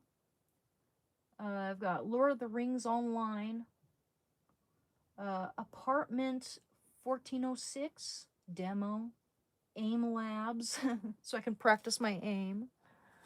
Apex Legends. Yeah, I've mentioned all these Batman Arkham Asylum, Bendy, and the Dark Revival, Bioshock 2 Remastered. Oh, I have both Bioshock and Bioshock Remastered. I don't know. Bioshock Infinite. I've got Bit Heroes. For some reason, I've got Bleach, Brave Souls, but it was free. I didn't really care for it, but maybe that's a better one. Bloons TD Battles 2. Brawlhalla. Chrono Trigger, very good, a classic. Crusader Kings 2. Got Cyberpunk 2077. I won that game. It is fun as hell. I love that game so much. I pulled so many all-nighters. Day of the Tentacle, 1993. My brother used to play that when I was little, and I found it on Steam. And it's the only way I was able to even find this game was by referencing this one quote from it where the fat dude's like, he's telling Betsy Ross, the lady who created our American flag design. He was like giving her ideas for how he should, design the American flag, and he's like, "Why don't you draw? How about a babe in a leather bikini swinging a broadaxe, man? How about a babe in a leather bikini swinging a broadaxe?" That's the only way I was able to find that game. That's the only thing I remembered because my brother would quote it all the time. I've got DCS World Steam Edition. It's like kind of like a Star Fox, like an aircraft game. Destiny 2. I've got Deus Ex. That was a PlayStation game that I used to watch my brother play. Thought it would give me nostalgia. But for some reason, it wasn't working. But maybe it'll work now. Devil May Cry. Okay, I mentioned all those. Dogpunk. Dota 2. Dragonair, Silent Gods, Skyrim, of course, Fallout Shelter, Final Fantasy VII Rebirth. I have not played the new Final Fantasy games. I've won the old one, the original Final Fantasy VII, like 3 times maybe. I've never played the new one, and it was highly recommended to me. It looks so good. I have Final Fantasy VII Rebirth, Final Fantasy VII Remake Intergrade, Final Fantasy 14 Online. Didn't even know I had that, to be honest. The Finals, Fishing Planet, Gauntlet. I've won that. It wasn't as good as the Gauntlet for PlayStation 2 that I used to have when I was a kid. I was looking for that. But it's good. Goose Goose Duck. Haven't played that yet. Guild Wars 2. The Invincible. Basically, you're like on Mars, you know. Joker Show. Horror Escape. The Last Spell.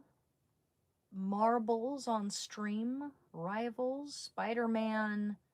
Marvel's Spider-Man Miles Morales. Marvel's Spider-Man Remaster, like I mentioned. Mikarashi. Morimans. Nancy Drew. I've won every single one of these Nancy Drew games. I love mystery. I love mysteries. I love suspense. But yeah, I have a bunch of Nancy Drew games. I got Nancy. I like the Midnight in Salem one. And I have the Danger on Deception Island. That was a fun one. Has orcas. Nancy Drew, The Deadly Device. That was the one with the most math problems, but I really loved it. It was actually the only Nancy Drew game, I think, where you're actually trying to solve a legitimate murderer.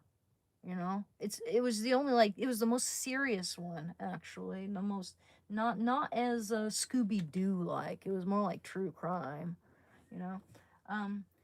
I've got The Final Scene. That's a good one. Secret Chat, Shadow Ranch. Oh, I haven't played The White Wolf of Icicle Creek. I should. Once Human. Palia. Predecessor. Prime Horror. Rec Room. Resident Evil 4. Retro Rewind Video Store Simulator demo. Royal Quest RuneScape. Looks like the new version. Scary Horror. Sea of Thieves. Sky. Style Zone. Star Wars Outlaws. Oh, I want to play Subnautica. That looks really good. Oh, I'm going to install that, actually. Forget to install it sometime. So I have Subnautica Below Zero. God, that looks so good. Suikoden. Supervive. Throne Liberty. Transformice. Trove. Winter Burrow demo. World of Tanks. World of Warships. Wuthering Waves. And Zachariah Pinball. Oh, I love pinball. I used to play pinball a lot when I was a kid. But yeah, those are a whole bunch of games there, man. Whole bunch. I think that might be it. I think that might be all my games. On Steam, at least. Yeah. I have Asphalt Legends. Don't know if I mentioned that. I love race car games, too. And Ghostwire Tokyo. That's one of my absolute favorites, dude. I won that game, and it's so much fun. It is so much fun. Like as you're escaping these ghosts and these haunted buildings, you're trying to save your sister. No one else is alive. The whole Tokyo is overrun by ghosts and monsters, and it's so much fun. Like you're trying to escape this haunted hospital, and it goes full-blown Inception on your ass, and you're still controlling the character while the building is warping and changing around. It's such a fun game. I could not put this game down. It was my life. My life. Both you need to scratch the same. Oh, wow. No dyed hair or septum ring. Congrats. Dear Lord, dude. I hate septum rings. I don't really hate dyed hair depending on how it looks, you know. But for sure, I mean, these lefties losing it are always, you know, like, yeah, it's like even, like, I remember Blair White joking about it. She's like, can we please make it so that dyed hair is cool again? I can't. I wish I could dye my hair, but I'm not gonna do that because people are gonna assume that I'm a retard if I do that, you know? It sucks. It sucks. I would love to have pink hair. Do you think I'd look good with pink hair? Like a magenta pink, maybe? I don't know. Probably not. Oh, thank you, Willow. Add each other as friends. You both have a great sense of humor and maturity level. Well, thank you. And I'm not a dude. I'm a bona fide woman. Bona fide. Certified. Very much. I'm very much a woman. And man, I feel like a woman. Dun dun da da da dun.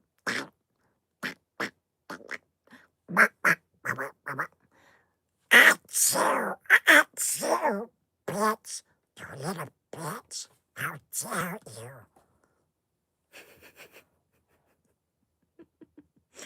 This is how Donald Duck would sound if he was like on crack. What? How dare you abuse me, you insubordinate little bitch! Donald Duck Breaking Bad, yeah. Yeah, I can totally imagine a Breaking Bad spoof with Donald Duck and Goofy. Actually, no. Jesse Pinkman. No. Okay, so Walter White would be Donald Duck. And Jesse Pinkman would be like Max from Goof Troop. Oh, Ricky, we gotta cook, you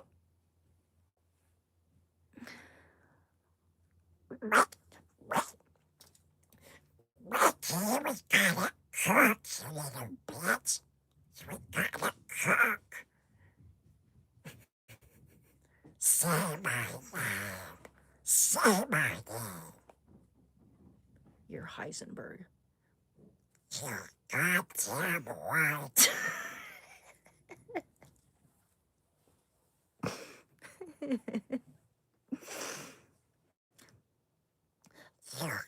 goddamn,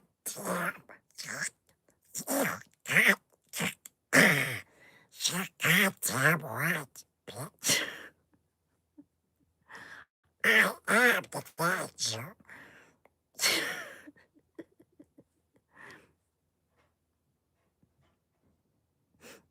Hmm.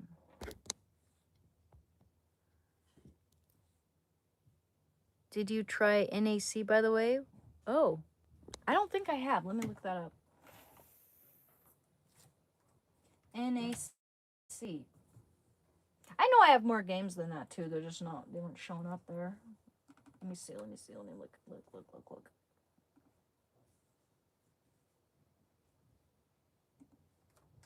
NAC.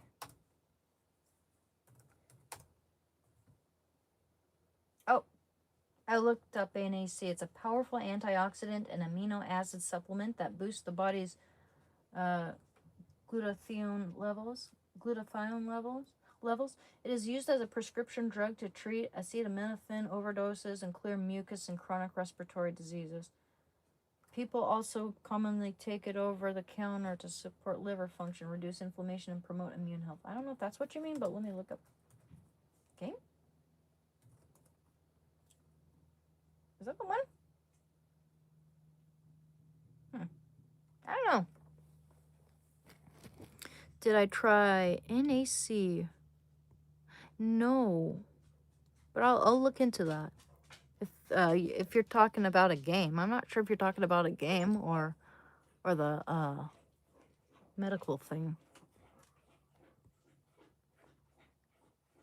Oh, thank you guys.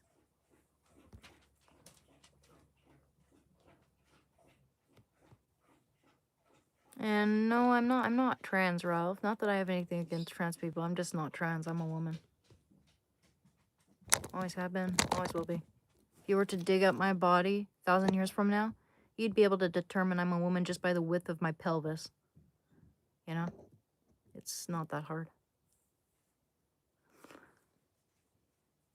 Thank you. Thank you, my music now. I am into art. In fact, I'm a painter. Would you like to see some of my work? That's why I share my Instagram and everything down here in case anyone would like to commission me. But I do watercolors and oils. I just showed you guys a few minutes ago. But this is a watercolor. Let me get that light there. It's John Steinbeck watercolor and charcoal on paper. Yeah. And I'll show you the Jesus portrait I'm just about finished with. I might add a few touches, I might not. I'm waiting for it to dry so I can scumble over certain details. But let me show you that one. This is a portrait of Christ. It's oil on panel. And here, let me show you my portrait of my best friend. He passed away 5 years ago, but he was my muse. This is oil on panel. Oil paint on panel. I use the best oil paint. Gamblin, Sennelier, and Williamsburg. And, yeah, I have a lot of work, actually, that I could show you, but those are the ones most easy to bring out for you right now. Thank you. Thank you, Abish. Thank you, Elninos. Thank you. Thank you, Dean. Be careful or Timo will stake your paintings. They did it to my sister. Seriously?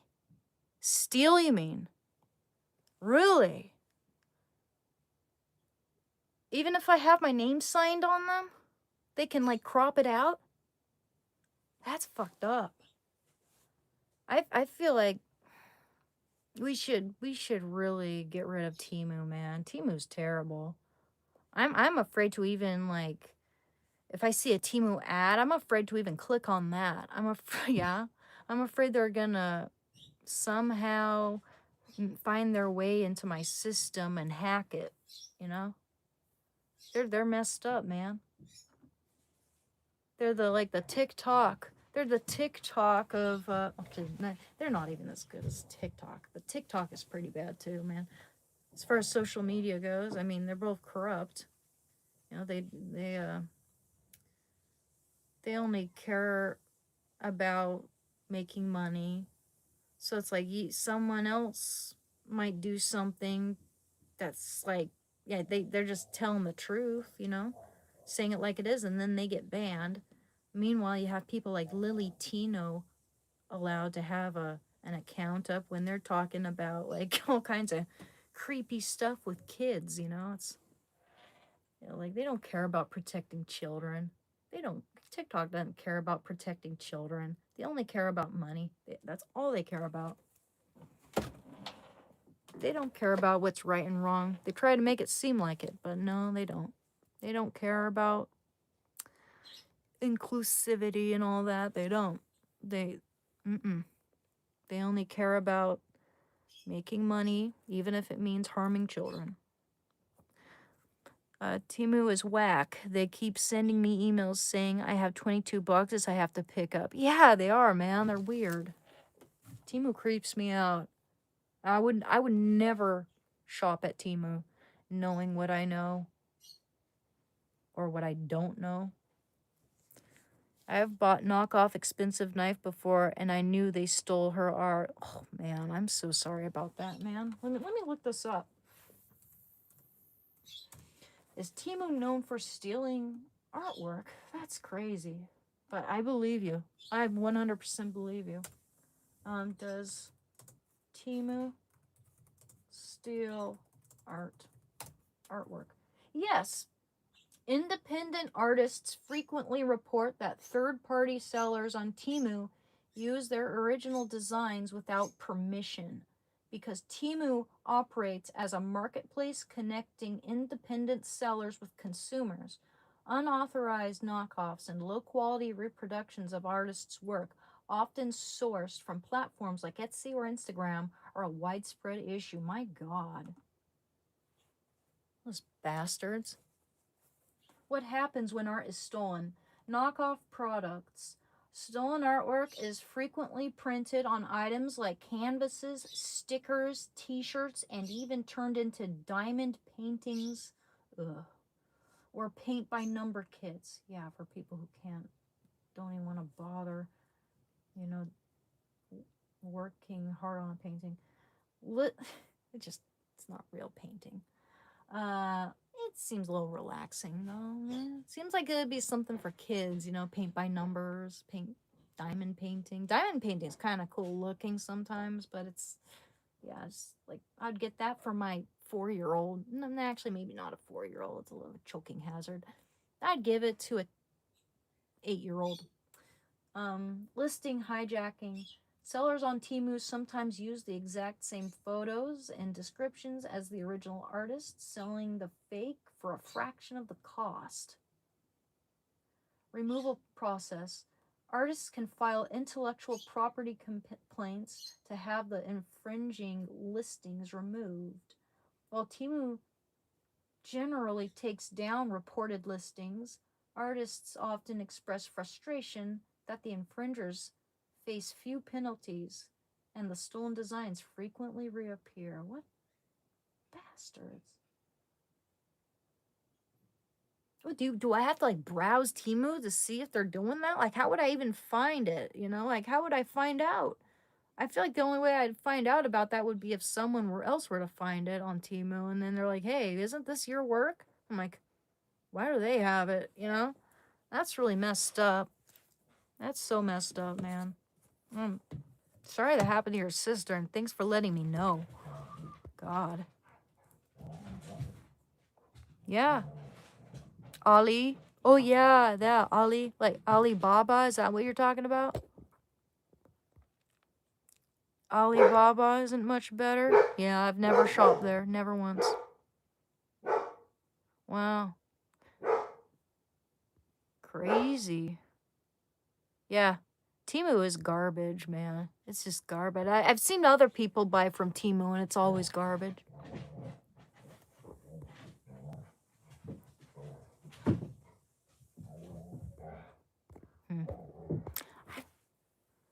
Yep, and thieves, yeah. Maybe publish or copyright it? Yeah, I should do that. I should copyright my work. I don't know how I'd go about doing that, but I can look it up. I sign my work, but what good's that gonna do if they can just Photoshop over it or crop it or whatever, you know? Yep. Yeah. Oh yeah, they'll definitely have to answer to someone, you know? Then I need a lawyer. Oh dear Lord. I don't think, man, I couldn't afford that. I don't have enough to account for all the legal fees if that were to happen. I don't know what I'd do. Maybe call Morgan and Morgan. I'm not sure. I'm not sponsoring them, by the way, but I've heard that they're good. I've heard good things about them, so I don't know. Maybe I could look into that if that ever happens. Hopefully it doesn't, because I hate dealing with this sort of stuff. Have I played Metal Gear Solid? Yeah, I have. The first one. I haven't played any of the others, though. When I was a kid. I haven't played that in years. Years, guys. I played Metal Gear Solid. I used to watch my brother play, too. I used to fall asleep on the futon watching my brother play Metal Gear Solid. And I remember it always gave me the spooks and the chills. And I remember this one specific part of the game where he's in this, like, snowy place. And he's being hunted. And he doesn't know it. And he gets a call. And he's like, "Snake, behind you." And I'm like, I just gotta chill, you know, because it's just such a peaceful. I don't know. There's just something very ASMR about that game for me. I love watching other people play it, and I played some of it. I haven't won it, but I've played a lot of it. Let me see if they have it on Steam.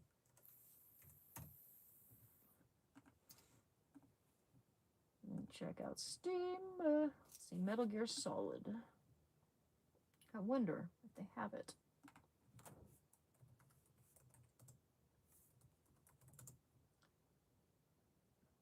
They do. And it's on sale. I mean, I can't really afford that at the moment, but I'll put it in my wish list for sure. Metal Gear Solid Legacy? That's free? Is that? When did this come out? It's got very positive. Exclusive footage detailing the cultural legacy of the Metal Gear franchise as seen through the eyes of MGSV's main cast, game critics, journalists, and top tier. Okay, it's not a game. I'll still get it since it's free, though. I'll add it to my library. Okay. Oh. Huh, why can't I? Before you can add this product to your Steam account, you must own the base product, you little bitch. Okay. Well, let's see. Metal Gear and Metal Gear Solid 2, Solid Snake. Solid Snake. Yeah, this looks good, man. I mean, this is probably what it is there. Wait. The first and second title in the Metal Gear series that established the stealth action genre as well as the basic mechanics of the series. Okay, that's not the one I'm looking for then. What's this? Metal Gear... Oh, there it is. Master Collection version. And Metal Gear Solid... Okay, wow. All these, I could get the whole package. I see. Oh, they have Metal Gear Solid Master Collection. It's like a... Kind of looks like the old Zelda, that one over there. But yeah, I'll add that to my, I want to add this to my wish list here. Definitely.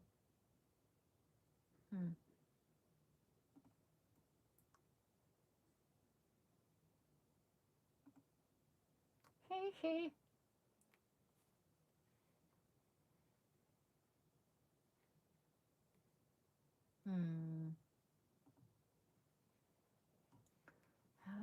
Where do I add it to my little wish list?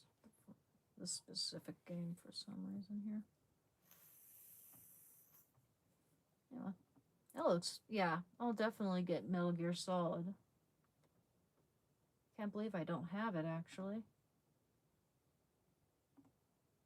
Okay. Oh, no, remove. There we go. Looks good. Metal Gear Solid. I wish they had Xenogears. I wonder if they have... I doubt that they have Zelda here, man, because it's Nintendo. Yeah, they don't have Zelda. They don't have the Ocarina of Time. It's one of my favorite games. Definitely one of my favorite childhood games. I'm currently playing Metal Gear Solid 5, The Phantom Pain. Nice. Nice, man. I should get that game next. Have you played Dungeons and Dragons or MTG? What is MTG? Let me look it up. MTG. Magic the Gathering. No, I haven't played that. I'll look into it, though. Yeah, I've heard of it. MTG Reddit. Gandalf, party guest. Cool. This card says, legendary creature, avatar wizard. At the beginning of combat on your turn, you may cast an instant or sorcery spell with mana value X or less from your hand without paying its mana cost, or mana, where X is twice the number of legendary wizards you control. Okay, cool. Oh, Robe Fire, sorcery, exile all permanents, exile all cards from all hands and graveyards. Each player's life total becomes 1. Even the small spark may set a world ablaze. This looks fun.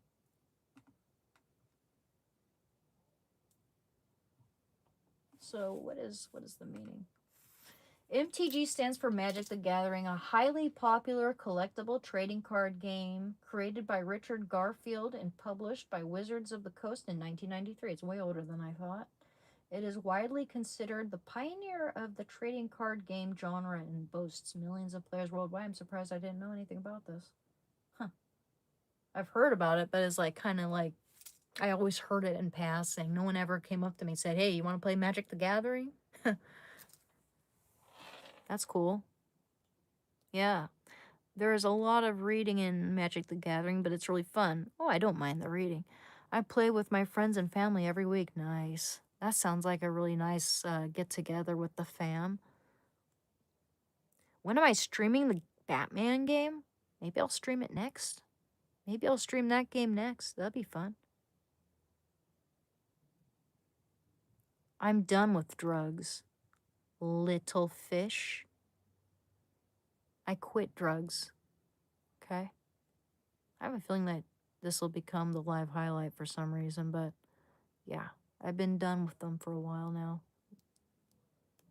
3.5 years.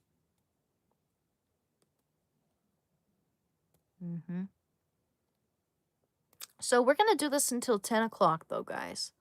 Maybe next time I'll play Batman.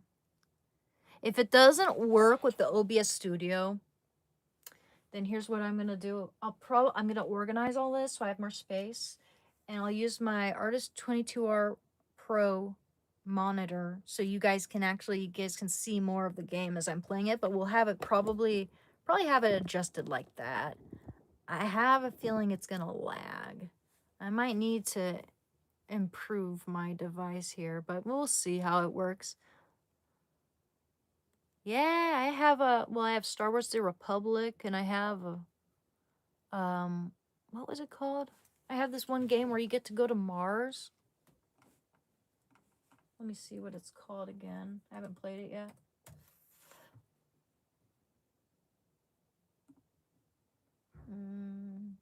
Library. The Invincible. This looks good. Here, let me show you what it looks like here. The Invincible. It looks good.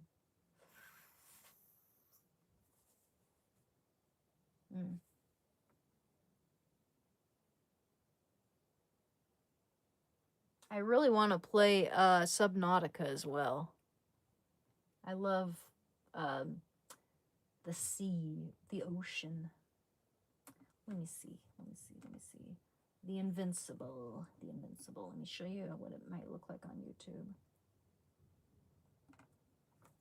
The Invincible.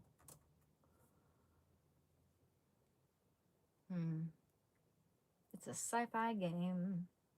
I wonder what the reviews are like. It's kind of a new game. Well, 3 years ago. Let's see, a review. I just want to...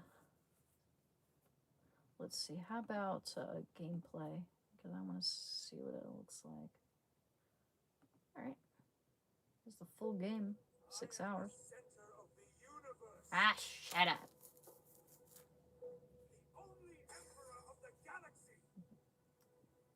Okay. Cool, man. This looks so fun. So the check this out, guys. This looks so good. I want to play this. You're on fucking Mars, dude. I just got this game, and I really want to play it. I love watching these game walkthroughs with no commentary.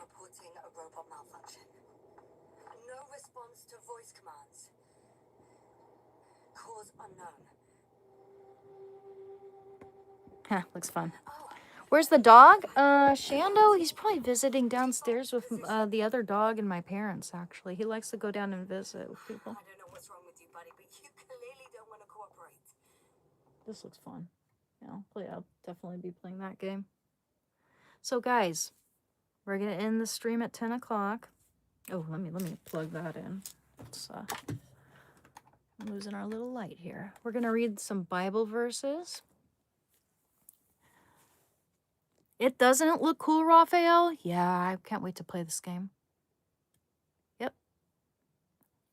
Ah, cool. I'll have to look into it. I've always heard about it, but never checked it out. Yeah, and I haven't played it either. I'm looking forward to it. Now that I see like what the gameplay looks like, it looks even funner. I love that layout, that style of gaming.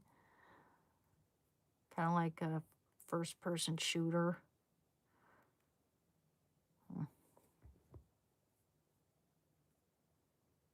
Yeah, looks fun. Subnautica looks so cool. It does. It does. I have Subnautica 0. I have the 2 Subnauticas. I have the first one and the second one.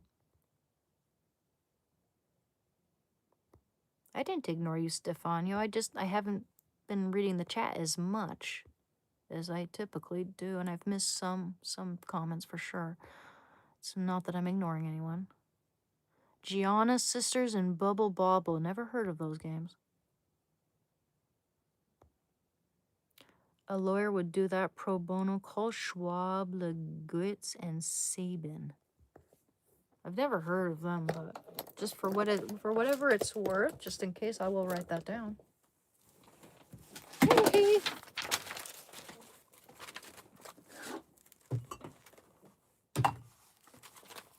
What was it called? What was it called? What was it called?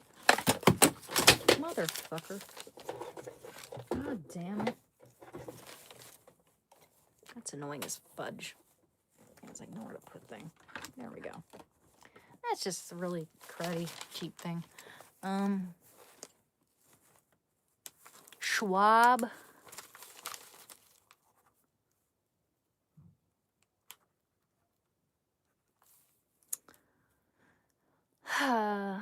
Legwitz.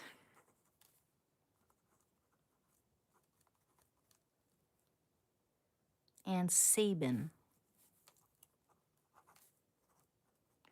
Oh, don't forget to like and subscribe, guys. Sometimes I do forget to ask, and it's a little awkward when I ask, but I appreciate it.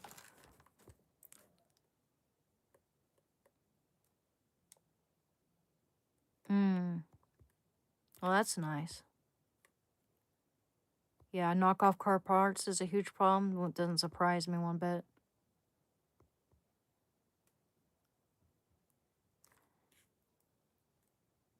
This world never punishes the cheaters and liars of the world. If anything, it rewards them. Quite often it does. Absolutely. Seems that way, definitely.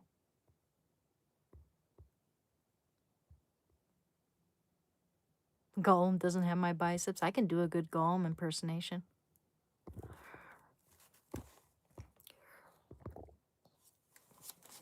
Master turns into the way, and the way he goes, precious. Down, down, down. Smoothers free. Okay. Master turns into the way, and the way he goes, precious. Down, down, down. Smoothers free. Don't ask. Actually, though, I can do George Takei from Star Trek. Hello, my name is George Takei. Let's see, who else can I do? Oh, I think Smeagol's my best one. Thanks. Thank you, Joseph. How are you doing?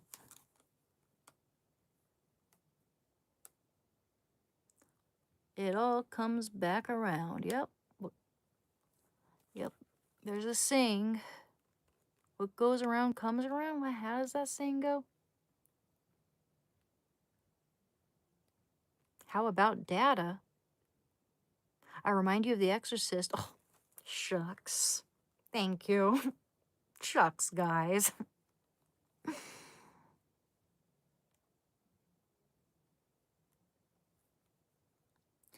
Exactly. Precisely. Yoda. Yoda. The Force be with you. I can't really do a good Yoda. I've heard better. I've heard way better. I've heard way better Yoda impersonations. Indubitably. Indubitably. I like that word. Indubitably. Well, thank you, Chris.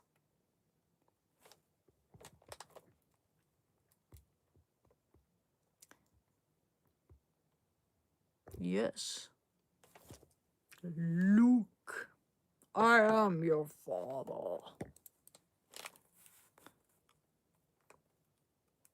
What comes around all around Ricky. I don't know who Ricky is, but I do like I like Ricky Gervais. That's like my favorite Ricky I've ever heard of.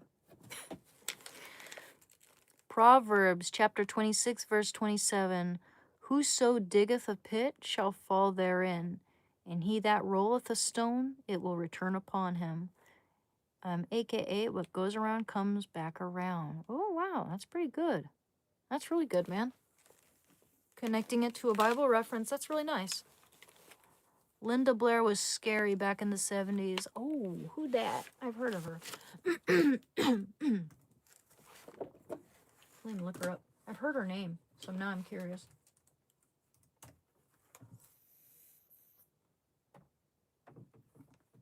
You guys compare me to Linda Hamilton quite a bit. Let me see who Linda Blair is.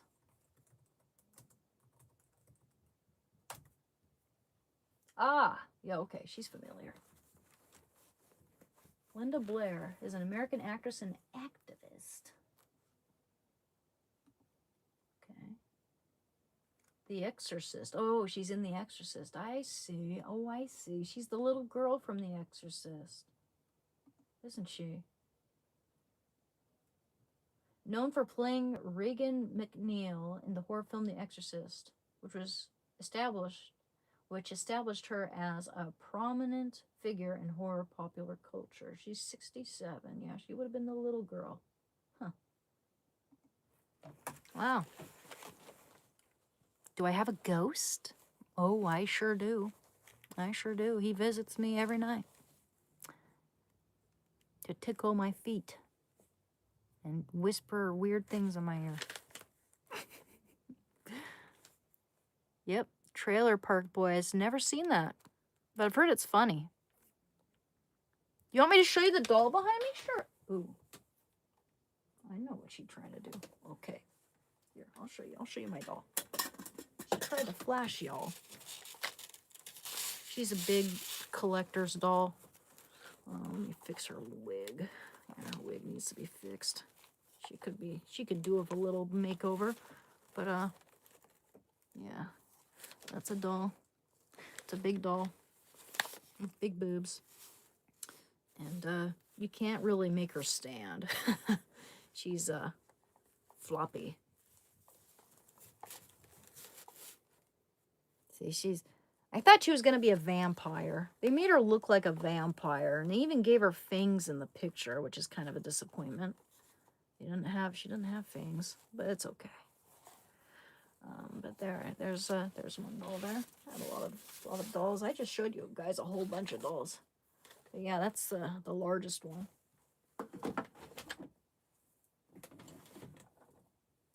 There we go.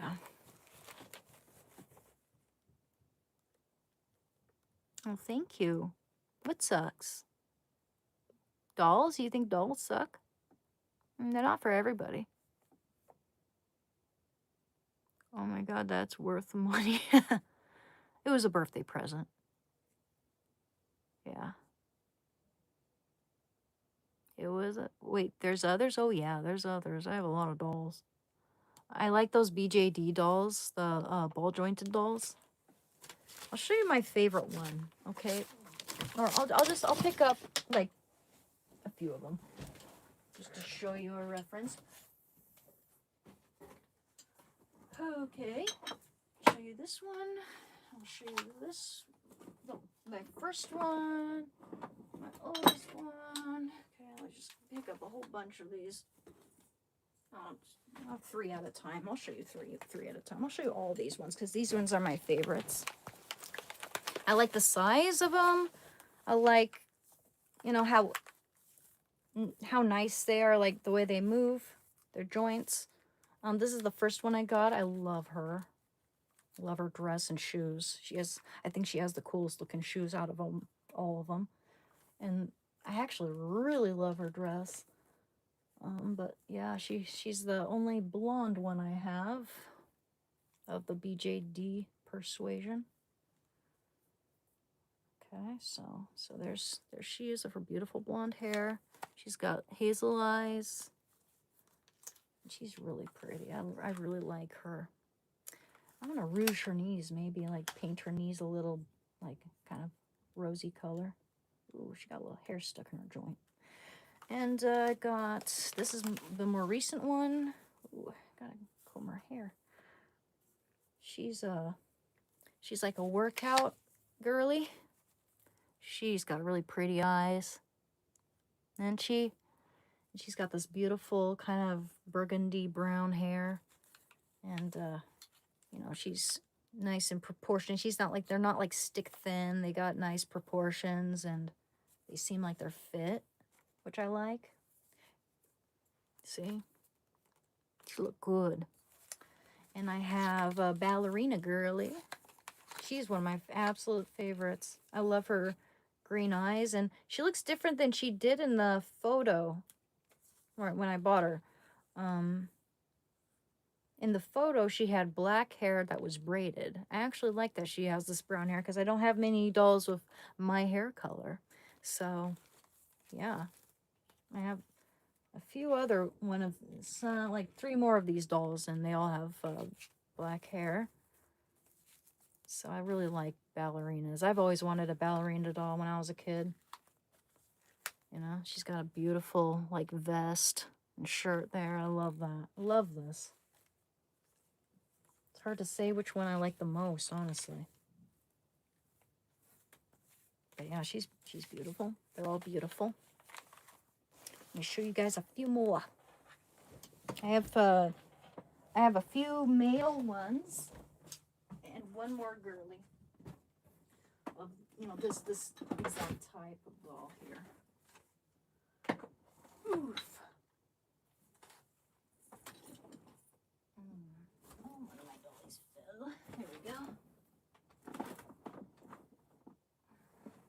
Let me show you this boy. This girly. You're gonna like this one. She's like a cat girl.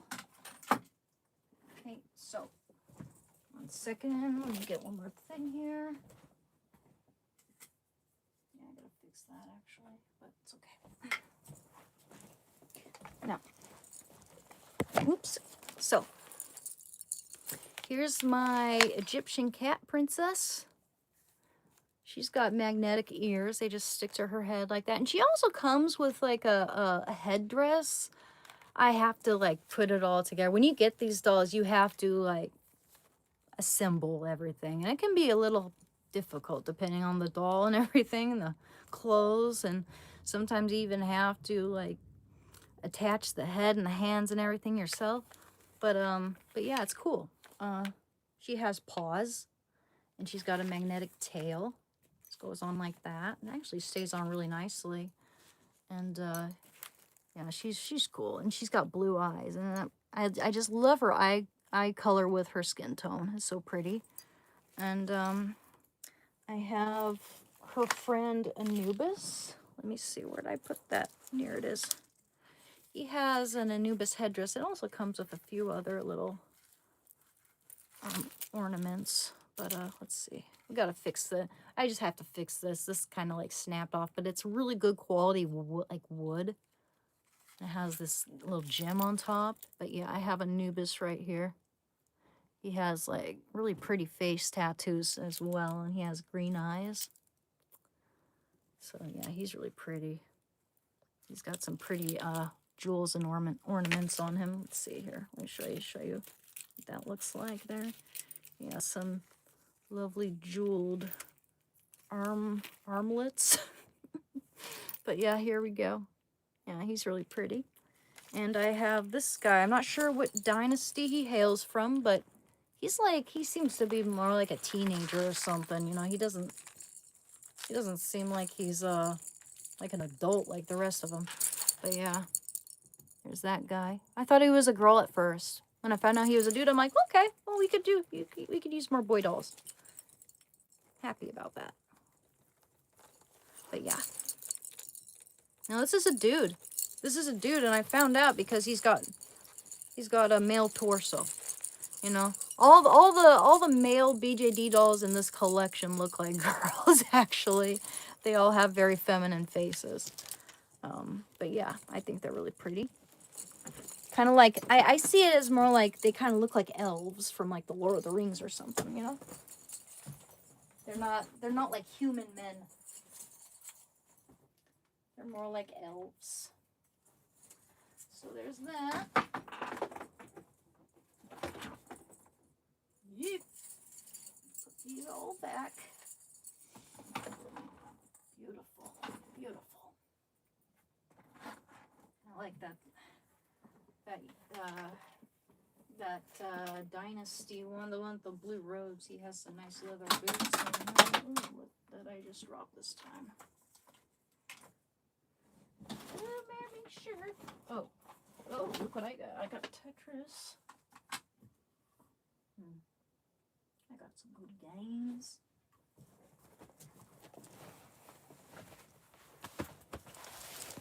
All right, guys, we got 15 more minutes. Let's get up to 200 likes, guys. Let's go, let's go, let's go. Let's go, let's go, let's go. Let's go.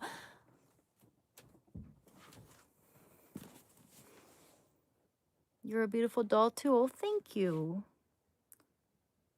Do I own a Barbie doll? Oh, yes, I do. Oh, yes, I do. Oh, yes, I do. I did show you guys a whole bunch of them. I got some Mycene Barbies. Let me show you my favorite one of those. I got this Mycene Barbie doll here. She's cute. I like her coat and her lips, like her peach colored lipstick. I got a whole bunch of good ones. And I have some collectors Barbies. I got this red-headed one. And hoping that some of these will become valuable enough for me to sell. But there's a holiday Barbie. She's really pretty. I don't have that many holiday Barbies. I got like a few, like 3 of them. Actually, that is a lot for me. I got one from 2001. Let me show you that one actually. This holiday Barbie from 2001. Box was all banged up, so I just took her out and nailed her to my wall. So there's that. Yeah, I like to collect dolls. My grandma collected dolls. It reminds me of her a little bit. I know, I love dolls. I love dolls. I haven't bought any lately, but yeah, I like to collect them. I know, I love dolls. Grubbus thinks I look like Natalie Portman after fentanyl recover. I think that if you guys didn't know anything about my addiction and I never mentioned it one time on my channel, you wouldn't even be able to guess. I do not look like a junkie. And I know it's going to be a nasty, mean, like jealous possibly, or just full of hatred and contempt because they don't agree with me on something politically. Or usually when people say really mean things like that to me, it just comes out of seems to come out of the clear blue, but it's almost always right after I talk politics. You know, they have no interesting intellectual questions, no food for thought, nothing like that. It's all just name calling and insults and trying to destroy my credibility, trying to make me look bad when in fact they're making themselves look bad to, you know, anyone with any sense. You know, they are outing themselves as bullies. Everybody knows that they're bullies. Your eyes are so powerful. Thank you, Willow. It's jealousy sometimes. I would agree, you know, because there's really, like, why would you come onto my stream and just flat out say you look like Natalie Portman if she's recovering from fentanyl?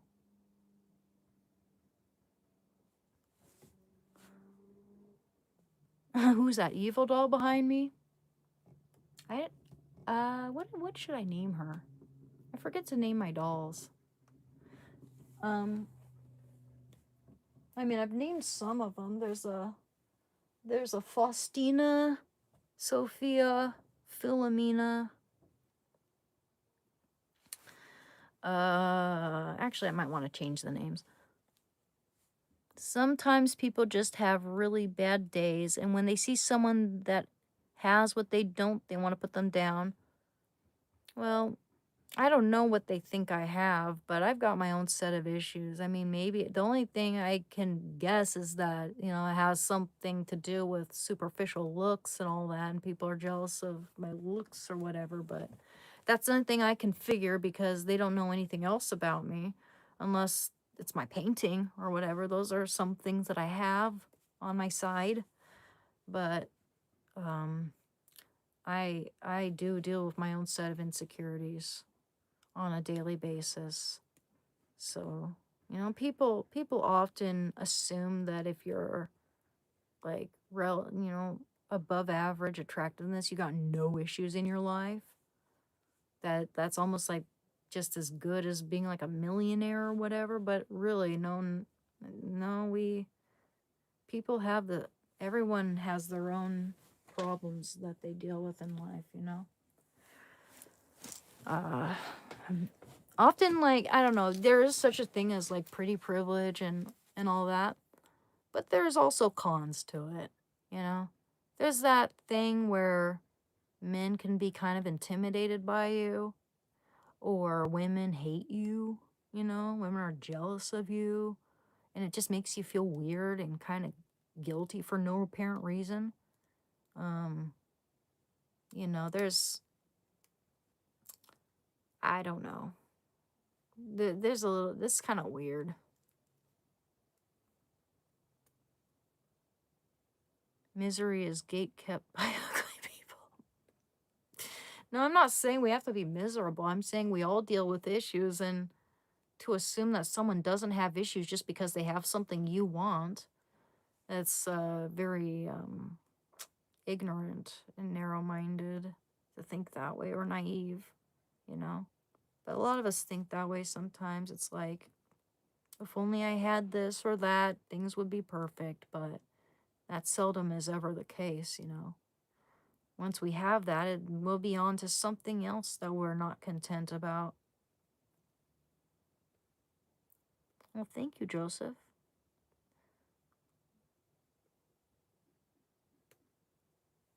Mm-mm.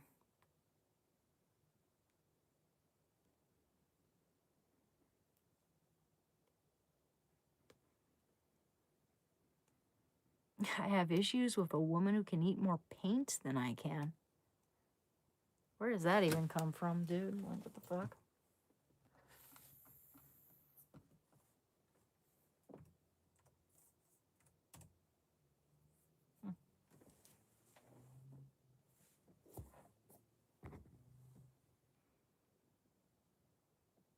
Wowzers, trousers. Hi, Nicholas.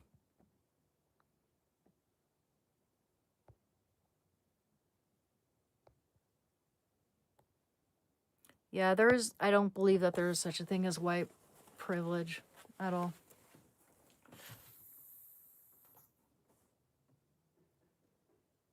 No, there isn't. If anyone, for instance, tries to run over a cop with their car, then they're probably going to get shot because they're a threat. They're an immediate threat to that cop. It doesn't matter if you're pink, purple, whatever. I don't care. No one cares. Frankly, no one cares what color you are. They only care if you are abiding by the law, you know? Anyone can commit crimes. Everyone, it doesn't matter where you come from.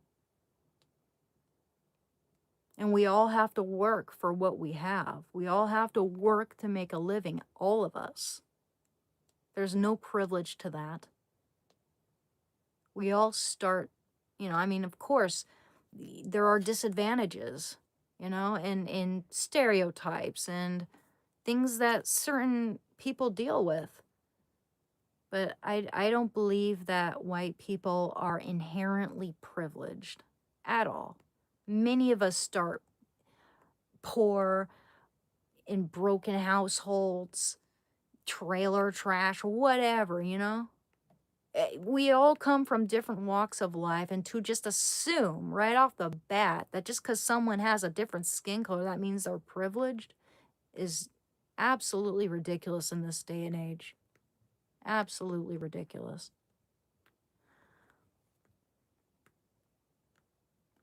That's not my curtain.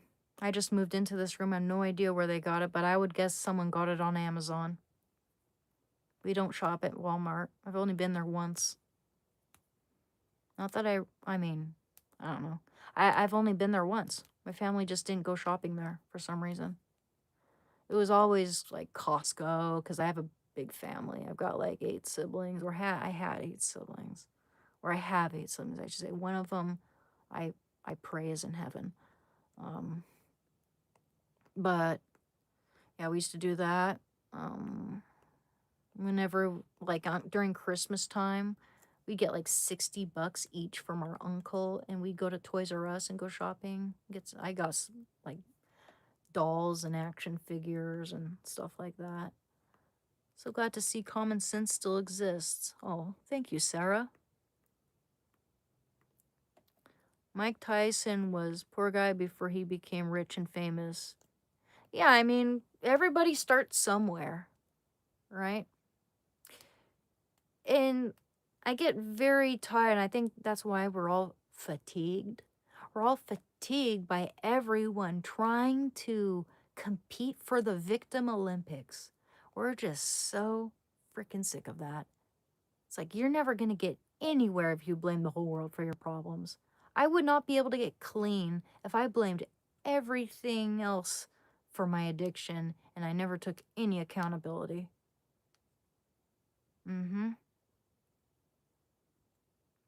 Hey, Moonlit Matt. Sure, I'll be your friend. We can all be friends, man. Someone's gonna be the 200 flag. There we go. Let's go. We're on to it. Hello from Sarasota, Florida, USA. How are you today? Hi. Hi, Andrea Butterfly. I'm doing good. How are you doing? Are you a Wi-Fi router? Because I'm definitely feeling a connection. You're funny. Oh, you're most welcome, Moonlit Matt. Accountability versus victimization. That's where it's at. That's where it's at. You'd be very cool. You'd be very good over the road. Ever think about getting your CDL?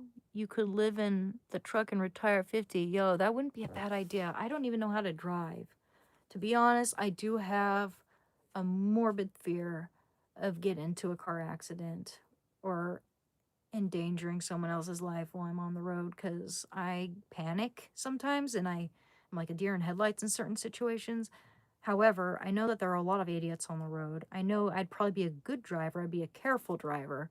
However, and also I have taken a few driving lessons, which they also kind of proved to me that I can parallel park. I'm actually good at parallel parking in my first try, It was actually not bad. But what I fear, I mean, I should just really practice on free country roads and stuff like that, parking lots, country roads, places where there aren't people. But I worry about intersections, and I worry about other people looking at their phones and not focusing, and then if they, fuck up, I'm gonna panic, So I gotta be careful. I gotta really practice that. But CDL, you say? I really should. I really need to do that. Get my learner's permit and all that. It's freedom, and it would also, if I needed a place to live, I could always live in my car with my dog, Also, it'd be easier to find a job. There's so many jobs where you have to drive. And if I have to have a job where I can't bring my dog, I can leave him in the car with the air conditioning and all that on, I don't know. He probably wouldn't like it that much. Or maybe he'd be fine. I don't know. He'd have to be pretty close to me, though. Chando's kind of a baby. He's kind of a big baby. CDL, though. Look that up. Yeah, I really should. I really, thing is, I was homeschooled, not an excuse, but it's hard to find someone who can actually teach me to do that right now. I was kind of the kid, and this is all on me. This is my fault. I was like, yeah, you guys can go first, like I was always like, yeah, I'll stand at the end of the line, wait for everyone else to be done. But that all, kind of made it so that, like, my dad didn't really have time to teach me, and he's now really preoccupied with things now. I don't think he can really find time to teach me to drive. I don't think I could even, I mean, I could ask and he might say yes, but it's because you know, it's like he doesn't want to say no, but we all know that he's so preoccupied. I don't think he'd have time for that. Um, wow, Army veteran. Army veteran killed outside his Trump house. First headline I see. And it's the New York Times. The New York Times. I mean, aren't they known for, being so like Trump derangement syndrome through and through? Interesting. Wow. Doesn't surprise me one bit. There's this guy, this guy with brown skin wearing a Trump hat, just minding his own business, walking around, and two white dudes came up to him and started beating him. There's actual footage. There's actual camera footage of this going down. And this guy seemed like such a nice guy, minding his own business, just wearing a MAGA hat, and he gets like he gets beaten by these two dudes bigger than him, bigger and stronger than him. And when the police came to investigate, they're like trying to figure it out, asking questions, and these guys are like trying to make it seem like, I mean, they're just lying, and they're trying to make it seem like this guy's like he deserved it because of the hat. Like they talked like they expected the police to take their side on that. Like, what the hell? Wow, wow, wow.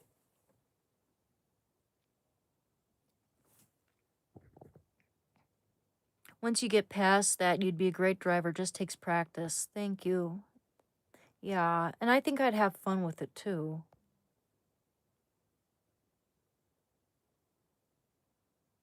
Yep. Oh, I like eating real food.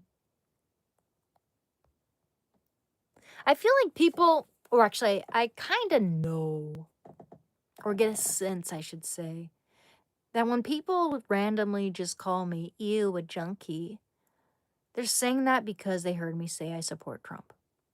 Mm-hmm. Wow. Let me see here.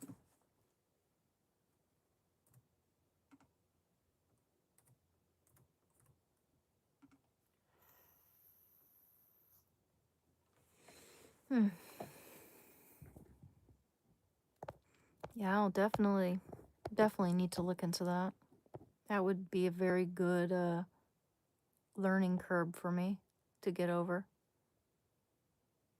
You're addicted to Zoloft. Oh, I'm sorry about that, Joseph. I've heard the coming withdrawal from that is pretty rough too. If you're thinking about getting off of that, if you feel like it's holding you down and keeping you from feeling like a normal person, I'd try weaning off of it. I don't know if it's going to help you or what your situation is, but I'd definitely talk about this with my doctor if I were you. I don't know anything about Zoloft. I was on antidepressants very briefly, and I stopped doing them because I realized I felt better without them. I was doing Wellbutrin at one point, and I was doing this other antidepressant. I don't remember what it's called. Maybe it was Zoloft, though. But yeah, I stopped doing those because I just didn't feel right. I didn't feel that. I felt much better without it.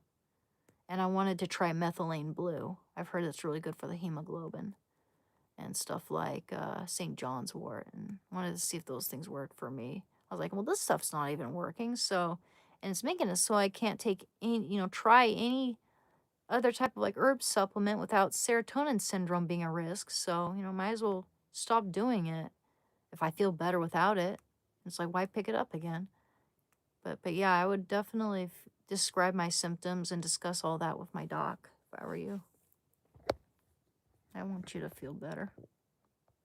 I was on Lexapro for a little while over a year, and it really hurt my health. Made my anxiety and depression a little better, but not enough to justify the bad. Wow. Yeah, I've heard of stories like that.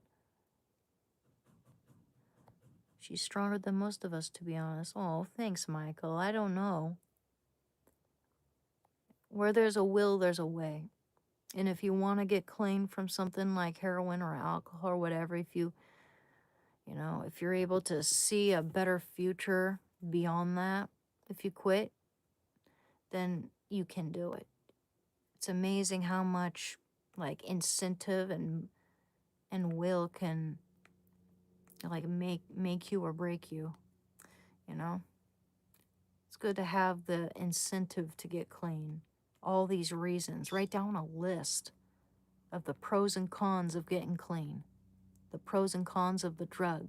And you'll see that the list of pros for getting clean, you could probably fill out an entire book. But there's probably only one pro to heroin, and it's just, it feels good. But it eventually gets to the point where you don't even feel the same high you used to feel. You just don't feel sick anymore. And then you're dependent on it. And you're always running after that. You're always chasing it, looking for the high you used to feel. And it gets to the point where if someone says, hey, there's some stuff around and people are ODing on it, you're going to be like, oh, I want that stuff because it'll actually make me feel something. It'll actually make me high. You know? That's the mind of an addict is a very dangerous place, man. It's nowhere. I wouldn't wish it on anyone. It's a terrible way to live. Have I tried drinking teas? I love tea. I like oolong. I like white tea. There's this really good like peach blossom white tea I love. Matcha, Sencha Fukamushi. I love green teas. Oolong, herbal. I like lemon and raspberry. Oh man, I love tea. Yeah, doctor got you on pills. Yeah, well, if they're making you feel worse, Joseph, if they're not doing you much good, I would discuss it further with my doctor. And if they keep in, some doctors are just, it's just lucrative for them. They don't care really how how it really affects your health. I mean, I feel like some doctors really, they only care about their paycheck at the end of the day, kind of like big pharma. But yeah, I don't know. I'd look into it. If your doctor is kind of sketchy, I would definitely consider getting a new one if it's possible, because yeah, that can be pretty bad. Well, hi. Yep. I love tea, but I drink coffee more. I have a really nice teapot though. I like that blooming flower tea. I have this transparent teapot, and it looks really nice with the blooming flower tea. But I drink a cup of black coffee every morning. I drink 2 cups of black coffee every morning. Am I a recovering addict? I am. I've been clean for 3.5 years. Yep. I don't take pills. Nope. I only take the Suboxone that's prescribed to me, and I'm weaning down from that as we speak.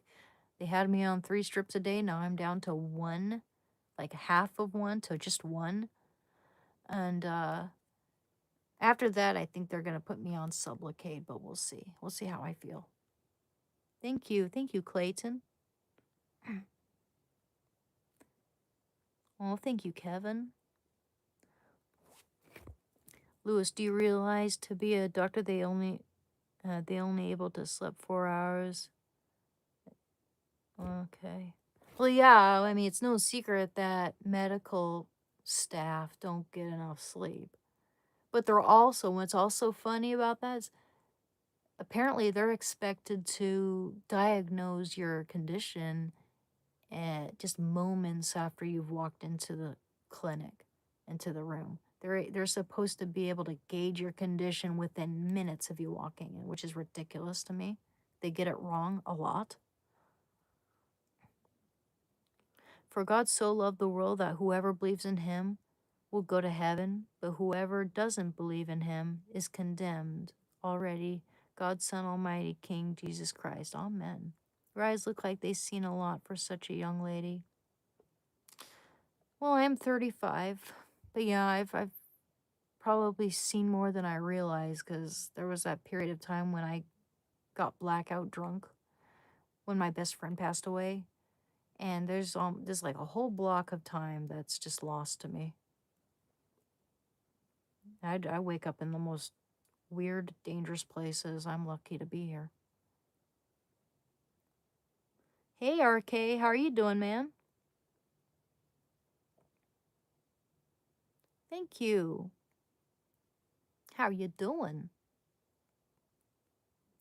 Thought you were talking about diabetes, blood pressure, etc., not mental pills. Sorry. Oh, you're good, man. You're good. But yeah, I don't take any pills. I take a few health supplements sometimes, like iron and stuff, but that's about it. I don't take SSRIs because I've looked into that and I've seen pretty scary things regarding SSRIs. So I also kind of want to, try the methylene blue, because I've heard really good things about methylene blue. They're doing a lot of research into how beneficial that stuff is. How are you doing? I'm doing good, Joe. How are you doing? Thank you.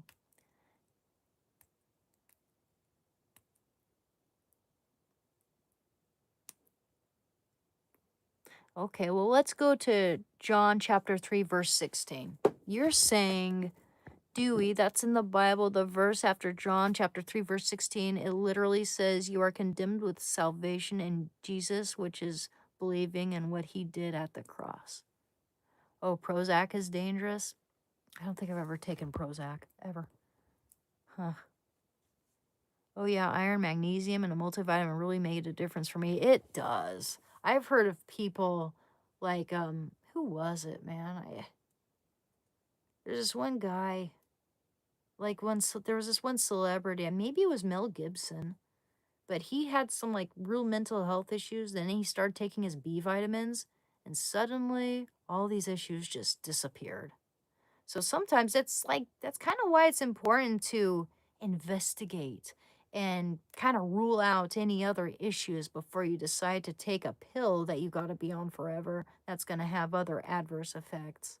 Yeah, it's important to, I don't know, maybe see if you're deficient in a vitamin, that if you need to eat more micros and macros, maybe you need more sunlight, vitamin D. There could be so many reasons, so many things, so many supplements, vitamins that you're missing out on. And most Americans are. Most of us are deficient in some vitamin, especially vitamin B vitamins and vitamin D and stuff like that. Iron, yeah, iron's good. Yeah, it's very common to be deficient in iron for sure. In the New Testament of the Bible, the Greek word pharmakeia is uniformly translated into English as sorcery, witchcraft, or magic spells. That's interesting, man. I'm totally going to screenshot that. Love it. Fascinating. That's pretty interesting, man. Cool.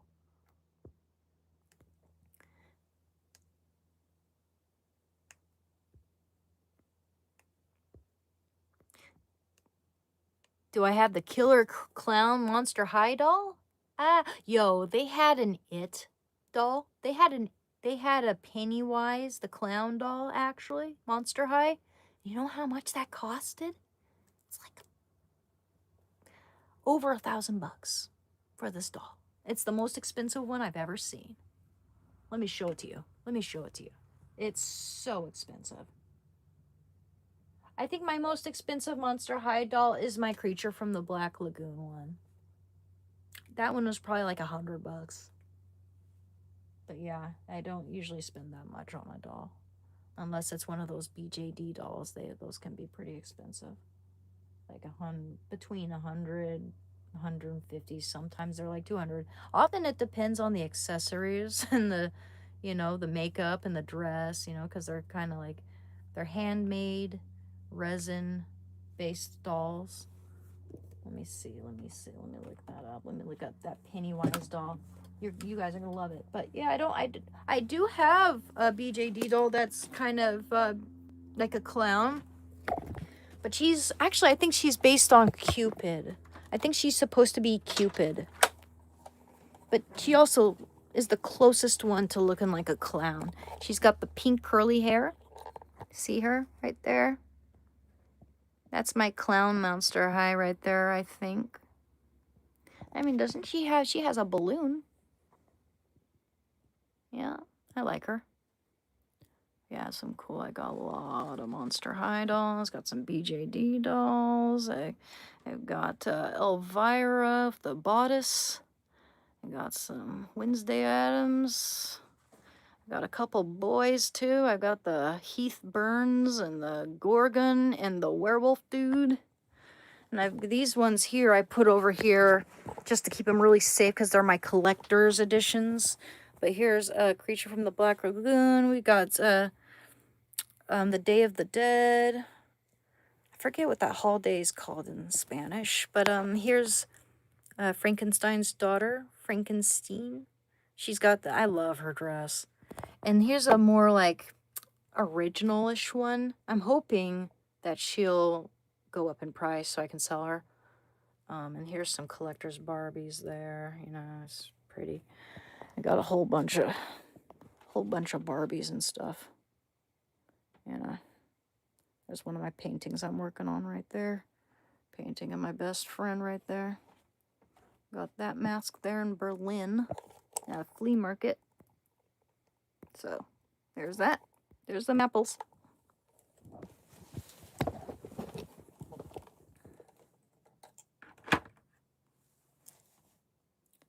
Day of the Dead. Yep.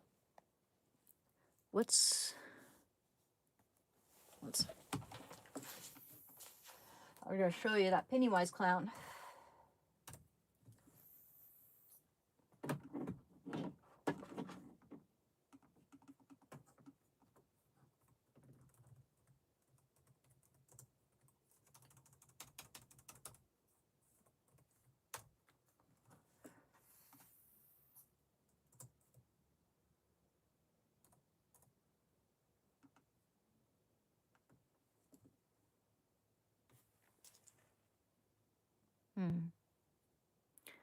I've definitely seen the It Monster High. When you have a chance, please look up the Killer Clown. Okay, I will. Absolutely.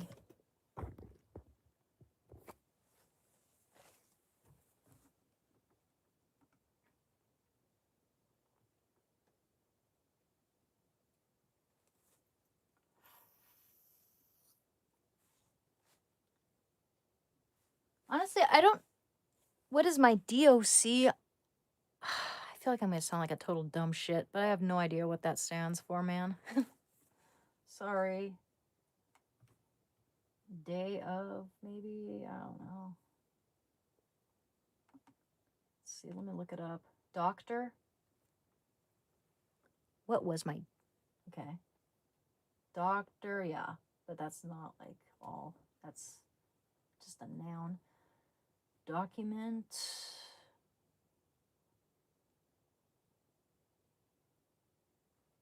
I'm not finding it. Like documents. Yeah. I'm gonna look up the Monster High dolls now. Amazon. Ooh. Usually I do stay a little bit later than I say I'm gonna, like with the live streaming. Often it's because one of my reoccurring frequent viewers pops in and I'm like, oh, I better stick around a little longer for them, But yeah, we'll probably do this until maybe 10:30. I'm not sure. Well, we'll see. We'll play it by ear. Let me see. Ooh. First, I want to show you guys how expensive this Pennywise Monster High doll is.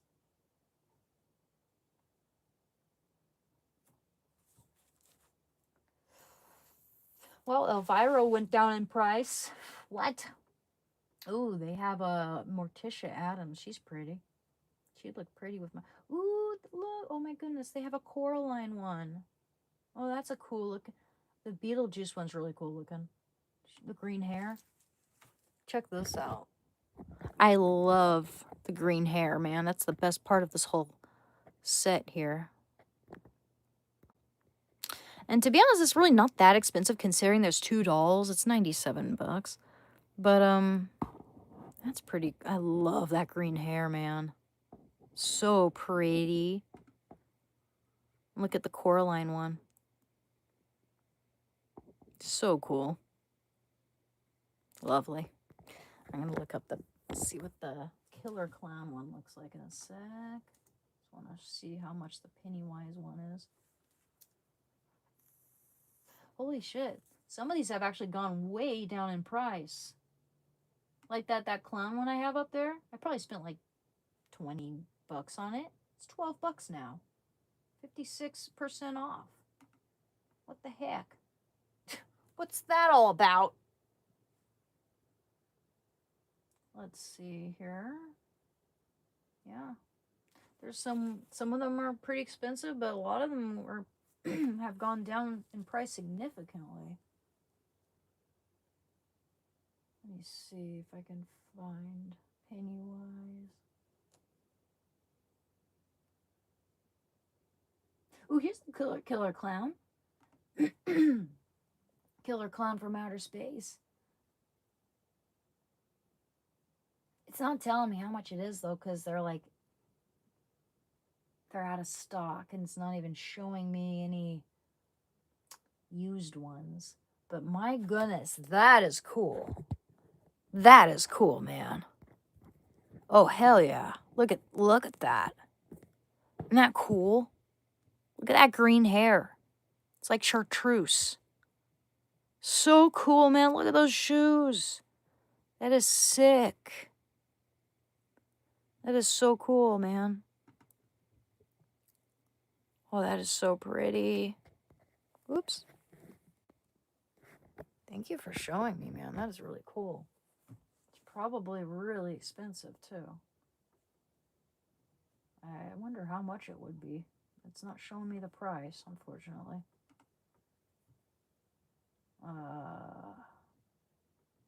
Yeah, they're not showing me the price. Huh. Oh. Curious. It's gotta be really expensive, though. Like, dude, this one is 350 bucks, okay? This is Annabelle. This is 350 freaking bucks, but she's really cool looking. I like her dress a lot and her hair and everything. She's cool.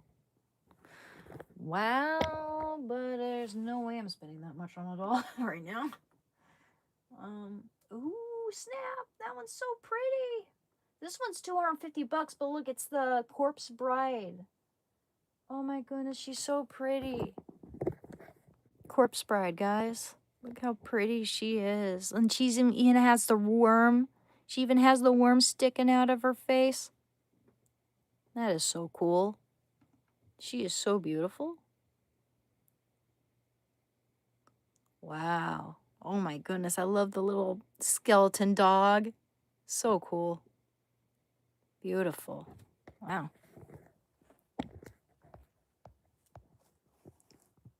Yeah, isn't that impressive? They're like works of art, you know? Beautiful. Yeah, a lot of people got this one. I didn't expect, a lot of them don't have that many reviews. This has 4.9 stars, which is almost like just 5-star perfection, and 1,242 reviews on Amazon. That's pretty good. It's pretty good. Yeah, if I could you know, pick out a new doll, I think I'd choose her. I really like the way she looks. Ooh, it's hard to say though. I really like this one a lot. Oh, I just saw Pennywise. I love her, man. Check this one out. Check this one out. She's like, look at her eyes. Look at her eyes though. Isn't that beautiful? Look at those shoes. Gorgeous. Oh my goodness. I just love the green so much. I've always been such a fan of the color green. That's so beautiful. That beautiful mint green color. Gorgeous. Man, there's some nice ones. Beautiful. Trousers. Huh. Ooh, I like this Midnight Runaway Frankenstein doll. Ooh, look at that hair though. She even has really cool like eye protection. Isn't that cool? Look at that green hair there. So beautiful. Yeah, that one, how much was that? $100, $109, $110, I mean.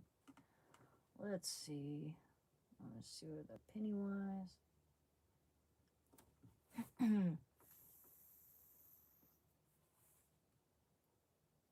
I literally just saw that. Ooh, dude.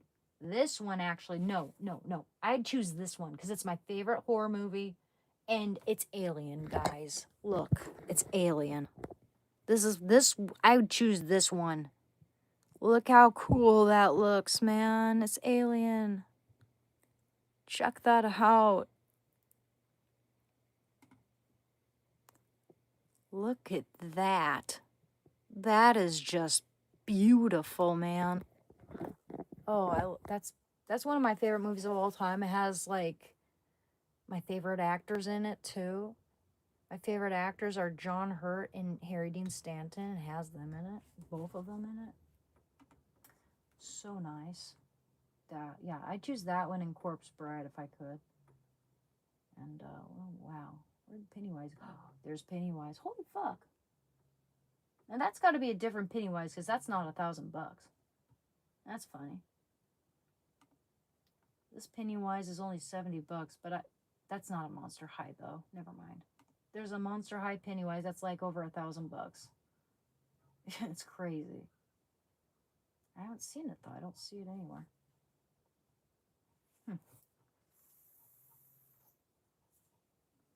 See next.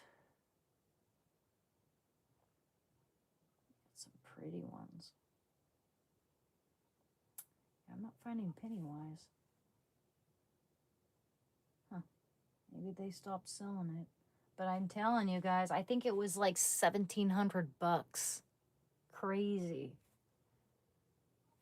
Let me see. How about I'll just look up Killer Clown. Saw one Killer Clown doll.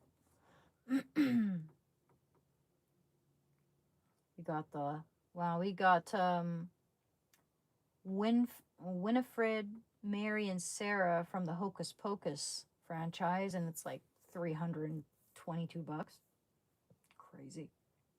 But that's 3 dolls. That's really not that bad considering.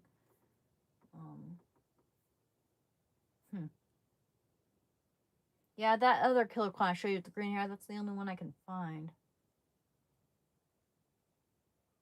Wow. There's some really cool ones. But yeah, so cool.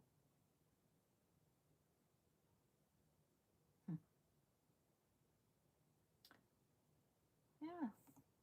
I don't know how valuable these dolls will be in the next 20 years. But yeah, there's got some cool ones there. Anyway, let's read some Bible verses, guys. Yeah? We're getting there. Cool beans. I'm going to assume it's not your fault. You don't know me, Firestar Lord. He says, I'm going to assume it's not your fault. You're being mind controlled. You're doing everything one would do to be terminated. Good job. Would you like to do something else? Last chance. I can't decide for you. What a weirdo. Yeah. Axis of Axelrod Delmise in the chat. Leave Brittany alone, I agree. Therefore, okay. So this is your captain speaking. I see no reason for you to be on this ship unless you can work as a team.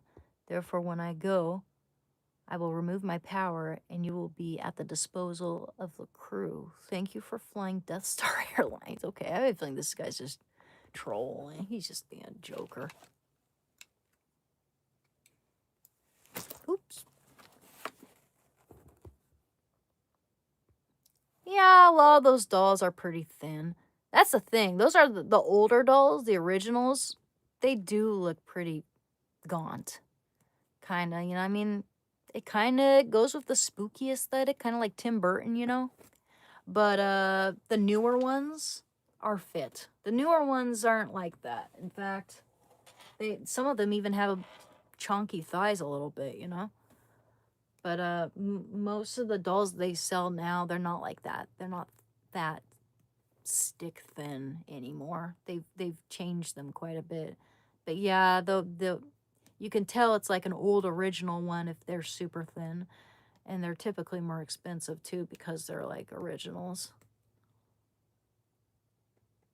Mhm.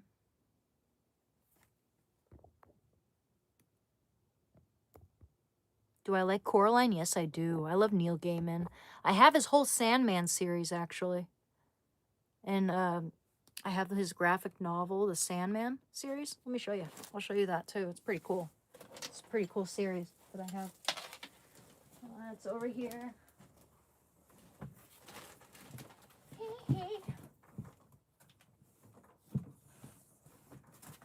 All right.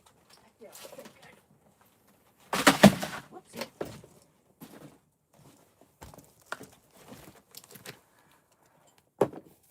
Oh, I have that. That's not the Sandman. So, I have the whole Sandman series here. See? By Neil Gaiman. Someone, actually an old friend of mine, told me I looked like the female version of Neil Gaiman. And I actually can kind of see it. But yeah, it's a graphic novel. Beautiful, beautiful art. Look at that. Look how beautiful that is. Wow.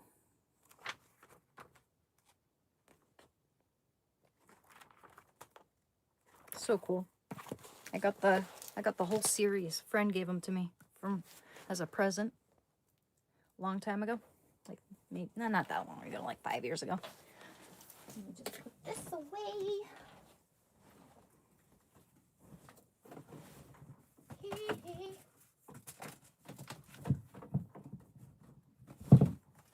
got a lot of graphic novels. Oops. I can put it back without harming any of it.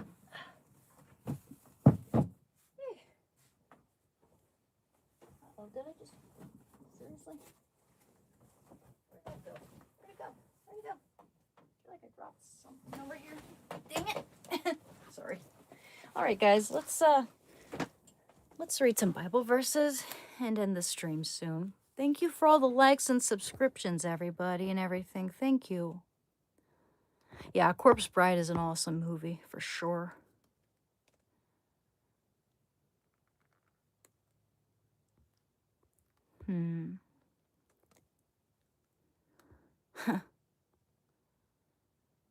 Whatever happened to Cabbage Patch Dolls? I don't know, but I never really had a Cabbage... I remember someone had a Cabbage Patch Doll. I've never had one myself, I don't think, unless I was really, really little, because I don't remember.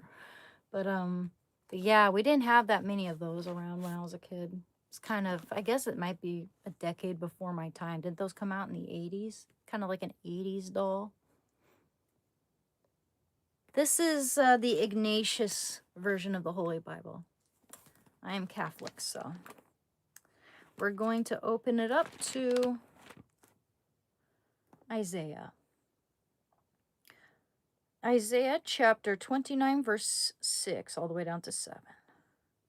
An oracle on the beasts of the Negeb, through a land of trouble and anguish, from where come the lioness and the lion, the viper and the flying serpent. They carry their riches on the backs of asses, and their treasures on the humps of camels, to a people that cannot profit them. For Egypt's help is worthless and empty. Therefore I have called her Rahab, who sits still.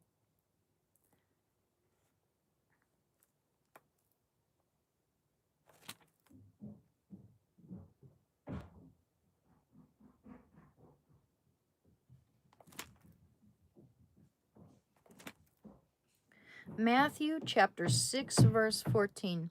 For if you forgive men their trespasses, your heavenly Father also will forgive you. But if you do not forgive men their trespasses, neither will your Father forgive you your trespasses. We're going to read 5, like we always do.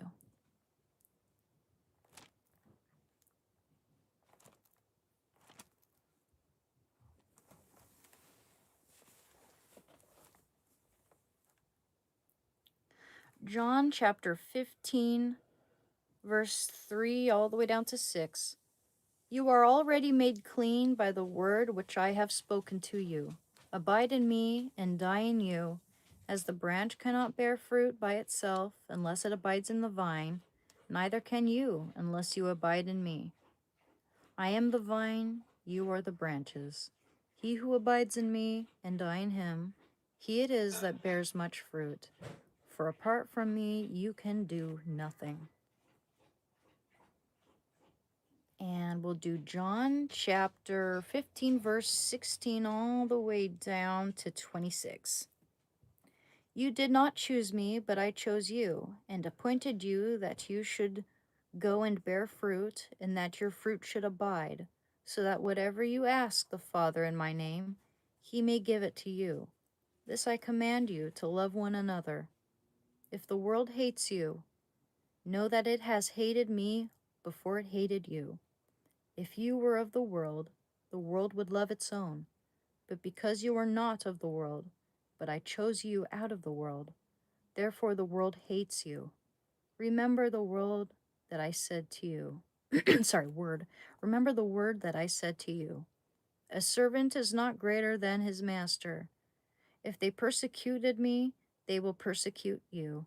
If they kept my word, they will keep yours also. But all this they will do to you on my account, because they do not know him who sent me. If I had not come and spoken to them, they would not have sin. But now they have no excuse for their sin. He who hates me also hates my Father also.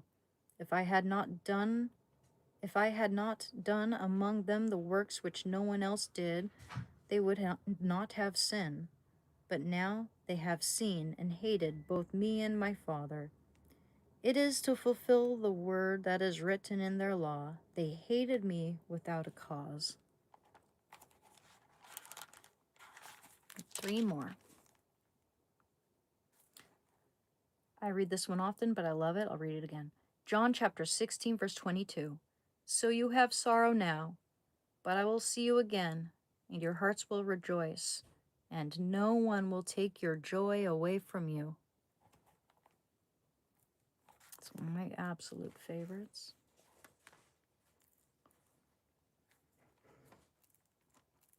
Two more. Romans chapter 2, all the way down to 16.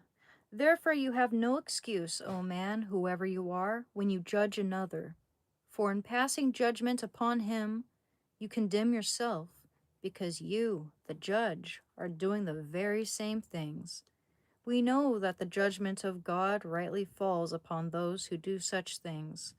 Do you suppose, O man, that when you judge those who do such things and yet do them yourself, you will escape the judgment of God?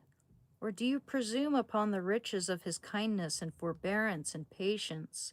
Do you not know that God's kindness is meant to lead you to repentance? But by your hard and impenitent heart you are storing up wrath for yourself on the day of wrath when God's righteous judgment will be revealed. For he will render to every man according to his works. To those who by patience and well-doing seek for glory and honor and immortality, he will give eternal life. But for those who are factious, and do not obey the truth, but obey wickedness, there will be wrath and fury. There will be tribulation and distress for every human being who does evil, the Jew first and also the Greek, but glory and honor and peace for everyone who does good, the Jew first and also the Greek. For God shows no partiality. All who have sinned without the law will also perish without the law, and all who have sinned under the law will be judged by the law. We'll go all the way down to 17. For it is not the hearers of the law who are righteous before God, but the doers of the law who will be justified. When Gentiles who have not the law do by nature what the law requires, they are a law to themselves, even though they do not have the law. They show that what the law requires is written on their hearts, while their conscience also bears witness, and their conflicting thoughts accuse or perhaps excuse them. On that day when, according to my gospel, God judges the secrets of men by Christ Jesus.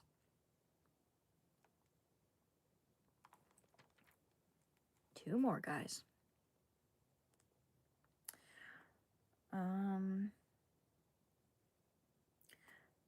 Romans chapter 8, verse 26, all the way down to 27.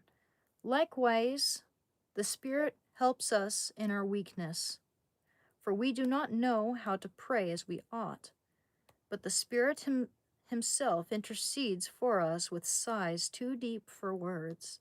And he who searches the hearts of men knows what is the mind of the Spirit, because the Spirit intercedes for the saints according to the will of God. Two more.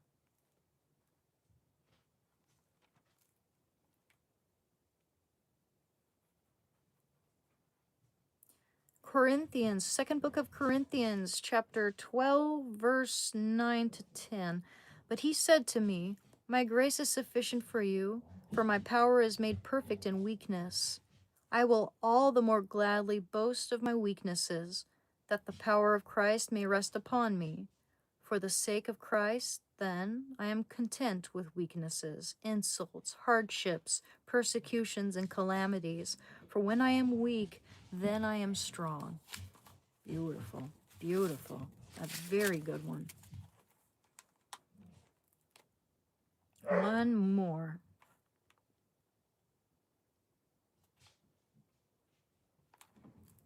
Why don't we do Proverbs, actually?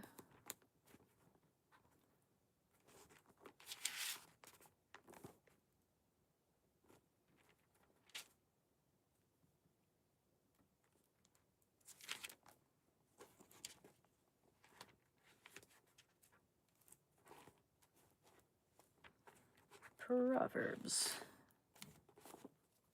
Amen. Oh, thank you, Kevin.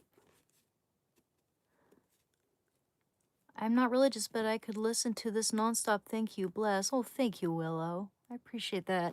That's really kind of you to say. I don't know. You don't know how that makes me feel. Thank you.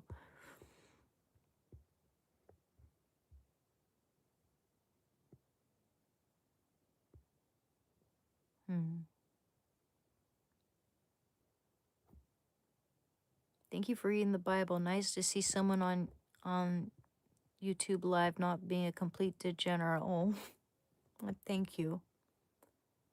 I'm doing good. How are you doing? Nightmare0945? Absolutely. One more, though, guys. We'll read a chapter, okay? A short chapter from Proverbs, maybe. Let's see. Maybe we'll start with the first chapter of Proverbs. We'll just go through the whole of Proverbs, but we'll read one chapter at a time. That'll be the last chapter of every Bible reading. One whole chapter of Proverbs till we get through the whole thing. So, yeah, chapter 1 of Proverbs. The Proverbs of Solomon, son of David, king of Israel, that men may know wisdom and instruction, understand words of insight, receive instruction in wise dealing, righteousness, justice, and equity, that prudence may be given to the simple, knowledge and discretion to the youth. The wise man also may hear and increase in learning, and the man of understanding acquire skill, to understand a proverb and a figure, the words of the wise and their riddles. The fear of the Lord is the beginning of knowledge. Fools despise wisdom and instruction. Hear, my son, your father's instruction, and reject not your mother's teaching, for they are a fair garland for your head and penance for your neck. My son, if sinners entice you, do not consent. If they say, come with us, let us lie in wait for blood. Let us wantonly ambush the innocent. Like Sheol, let us swallow them alive and whole, like those who go down to the pit. We shall find all precious goods. We shall fill our houses with spoil. Throw in your lot among us. We will all have one purse. My son, do not walk in the way with them. Hold back your foot from their paths. For their feet run to evil, and they make haste to shed blood. For in vain is a net spread in the sight of any bird. But these men lie in wait for their own blood. They set an ambush for their own lives. Such are the ways of all who get gain by violence. It takes away the life of its possessors. Wisdom cries aloud in the street. In the markets she raises her voice. On the top of the walls she cries out. At the entrance of the city gates she speaks. How long, O simple ones, will you love being simple? How long will scoffers delight in their scoffing, and fools hate knowledge? Give heed to my reproof. Behold, I will pour out my thoughts to you. I will make my words known to you, because I have called and you have refused to listen, have stretched out my hand, and no one has heeded, and you have ignored all my counsel and would have none of my reproof. I also will laugh at your calamity. I will mock when panic strikes you. When panic strikes you like a storm and your calamity comes like a whirlwind. When distress and anguish come upon you, then they will call upon me, but I will not answer. They will seek me diligently, but will not find me, because they hated knowledge and did not choose the fear of the Lord. Would have none of my counsel, and despised all my reproof. Therefore they shall eat the fruit of their way, and be sated with their own devices. For the simple are killed by their turning away, and the complacence of fools destroys them. But he who listens to me will dwell secure, and will be at ease without dread of evil. Amen. All right, time to crack my back. That was pathetic. Thank you, Jerry. God bless you too. Damn, that was real. That was a good one. Yeah, we'll read a whole chapter of Proverbs at the end of every stream.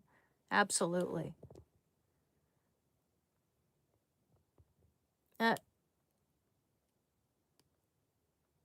Oh, I'm sorry, Nightmare. I hope you'll feel better, man. I'll say a little prayer for you for what it's worth, but I'll say a prayer for each and every one of you guys. But I hope you feel better. That's not a good feeling.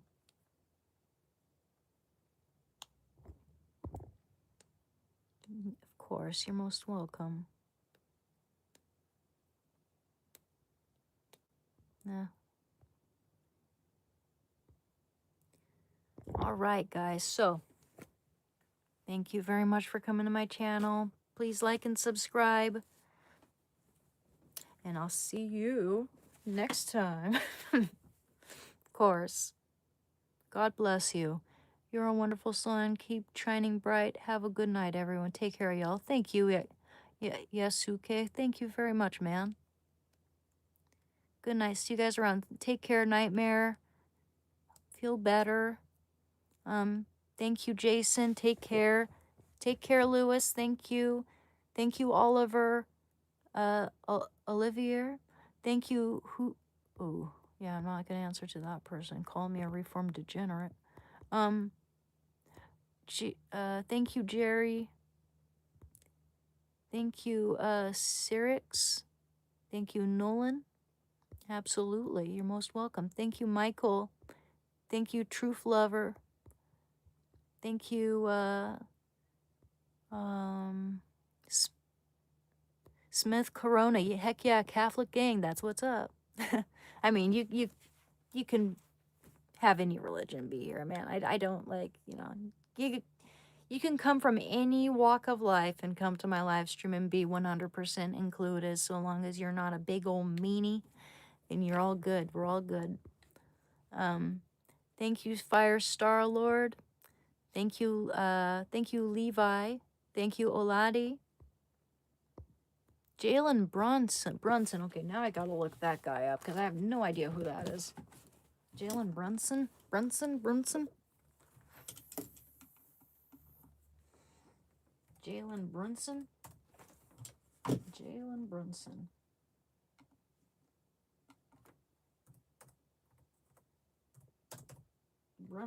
Oh, New York Knicks point guard. Okay, I don't know much about the Knicks, to be honest.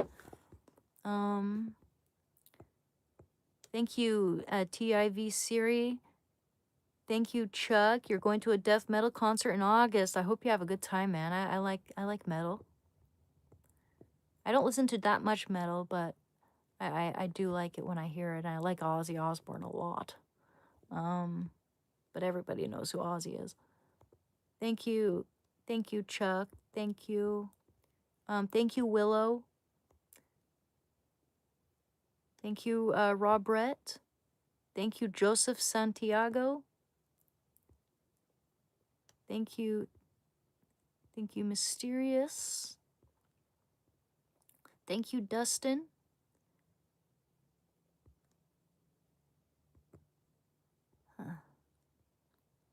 Thank you, JFK. I hope I have some kids someday, too. I just hope I find a good man and my, it's a soulmate,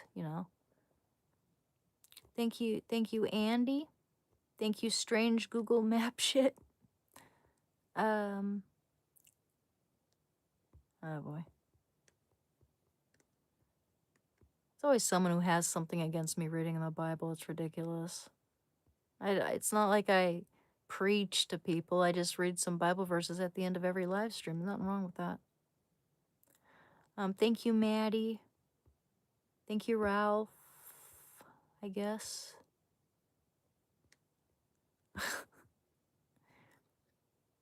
Rackster. Oh, you want me to go to Romans chapter 10. Are you still here, Rackster? Because I can do that. Thank you, Joel.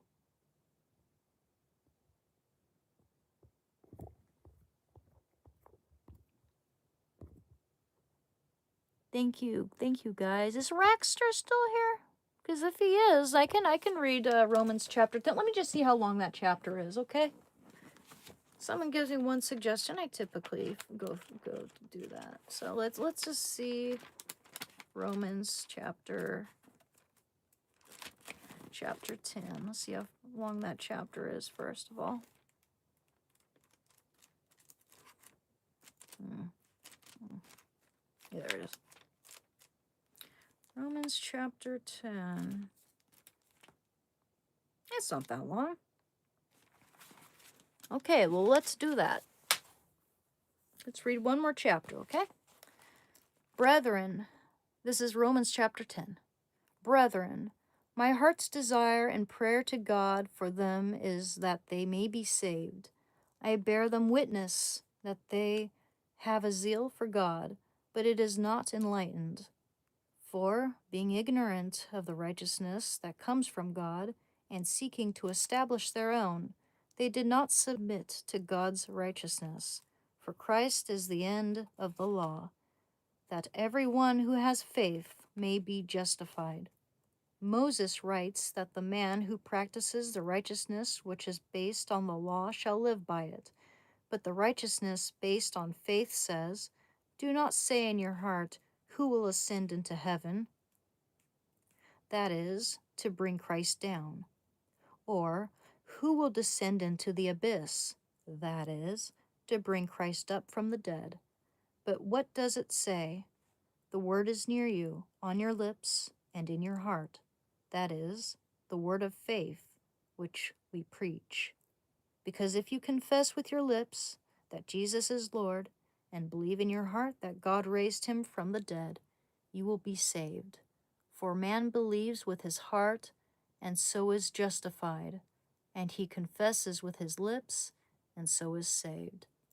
The scripture says, "No one who believes in him will be put to shame." For there is no distinction between Jew and Greek. The same Lord is Lord of all, and bestows his riches upon all who call upon him. For everyone who calls upon the name of the Lord will be saved. Everyone. But how are men to call upon him in whom they have not believed? And how are they to believe in him of whom they have never heard? And how are they to hear without a preacher? And how can men preach unless they are sent? As it is written, "How beautiful are the feet of those who preach good news." But they have not all heeded the gospel. For Isaiah says, "Lord, who has believed what he has heard from us?" So faith comes from what is heard, and what is heard comes by the preaching of Christ.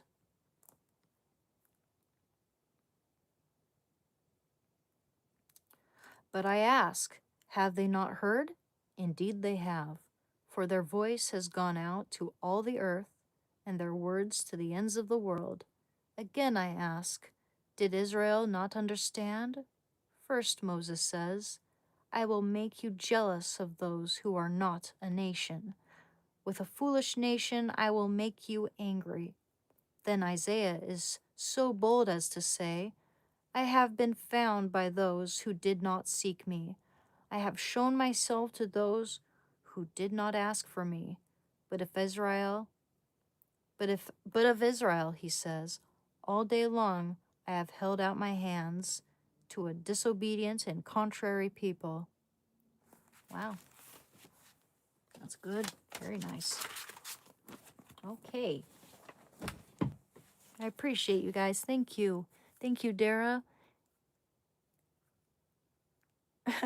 If you do a crip walk and make it a short or a reel or whatever, then you're going to blow up big dog. A crip walk? I have no idea what that is. Well, I have no idea what that really. Thanks for the idea, man. Maybe I will. That sounds. I'd look this up. Cool. Welcome to the channel, AJ. Thank you. Unfortunately, I am about to end the live stream, but thank you for coming to my channel and introducing yourself. Welcome, welcome. Yep, I'm still on, Mike. I did say I was going to leave like an hour ago, didn't I? Yep, I read an extra Bible verse. Thank you. I appreciate that, AJ. Thank you for subbing. Humble yourselves in the sight of the Lord, and he will lift you up. Amen. Thank you, PDX. Thank you, Histoire. Hi, Mohammed. Hi, Emmer. Hi.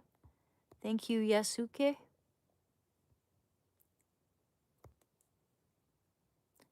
Crip walk, huh? I'll look that up. I'm very curious now. No, that was the Holy Ignatius Bible.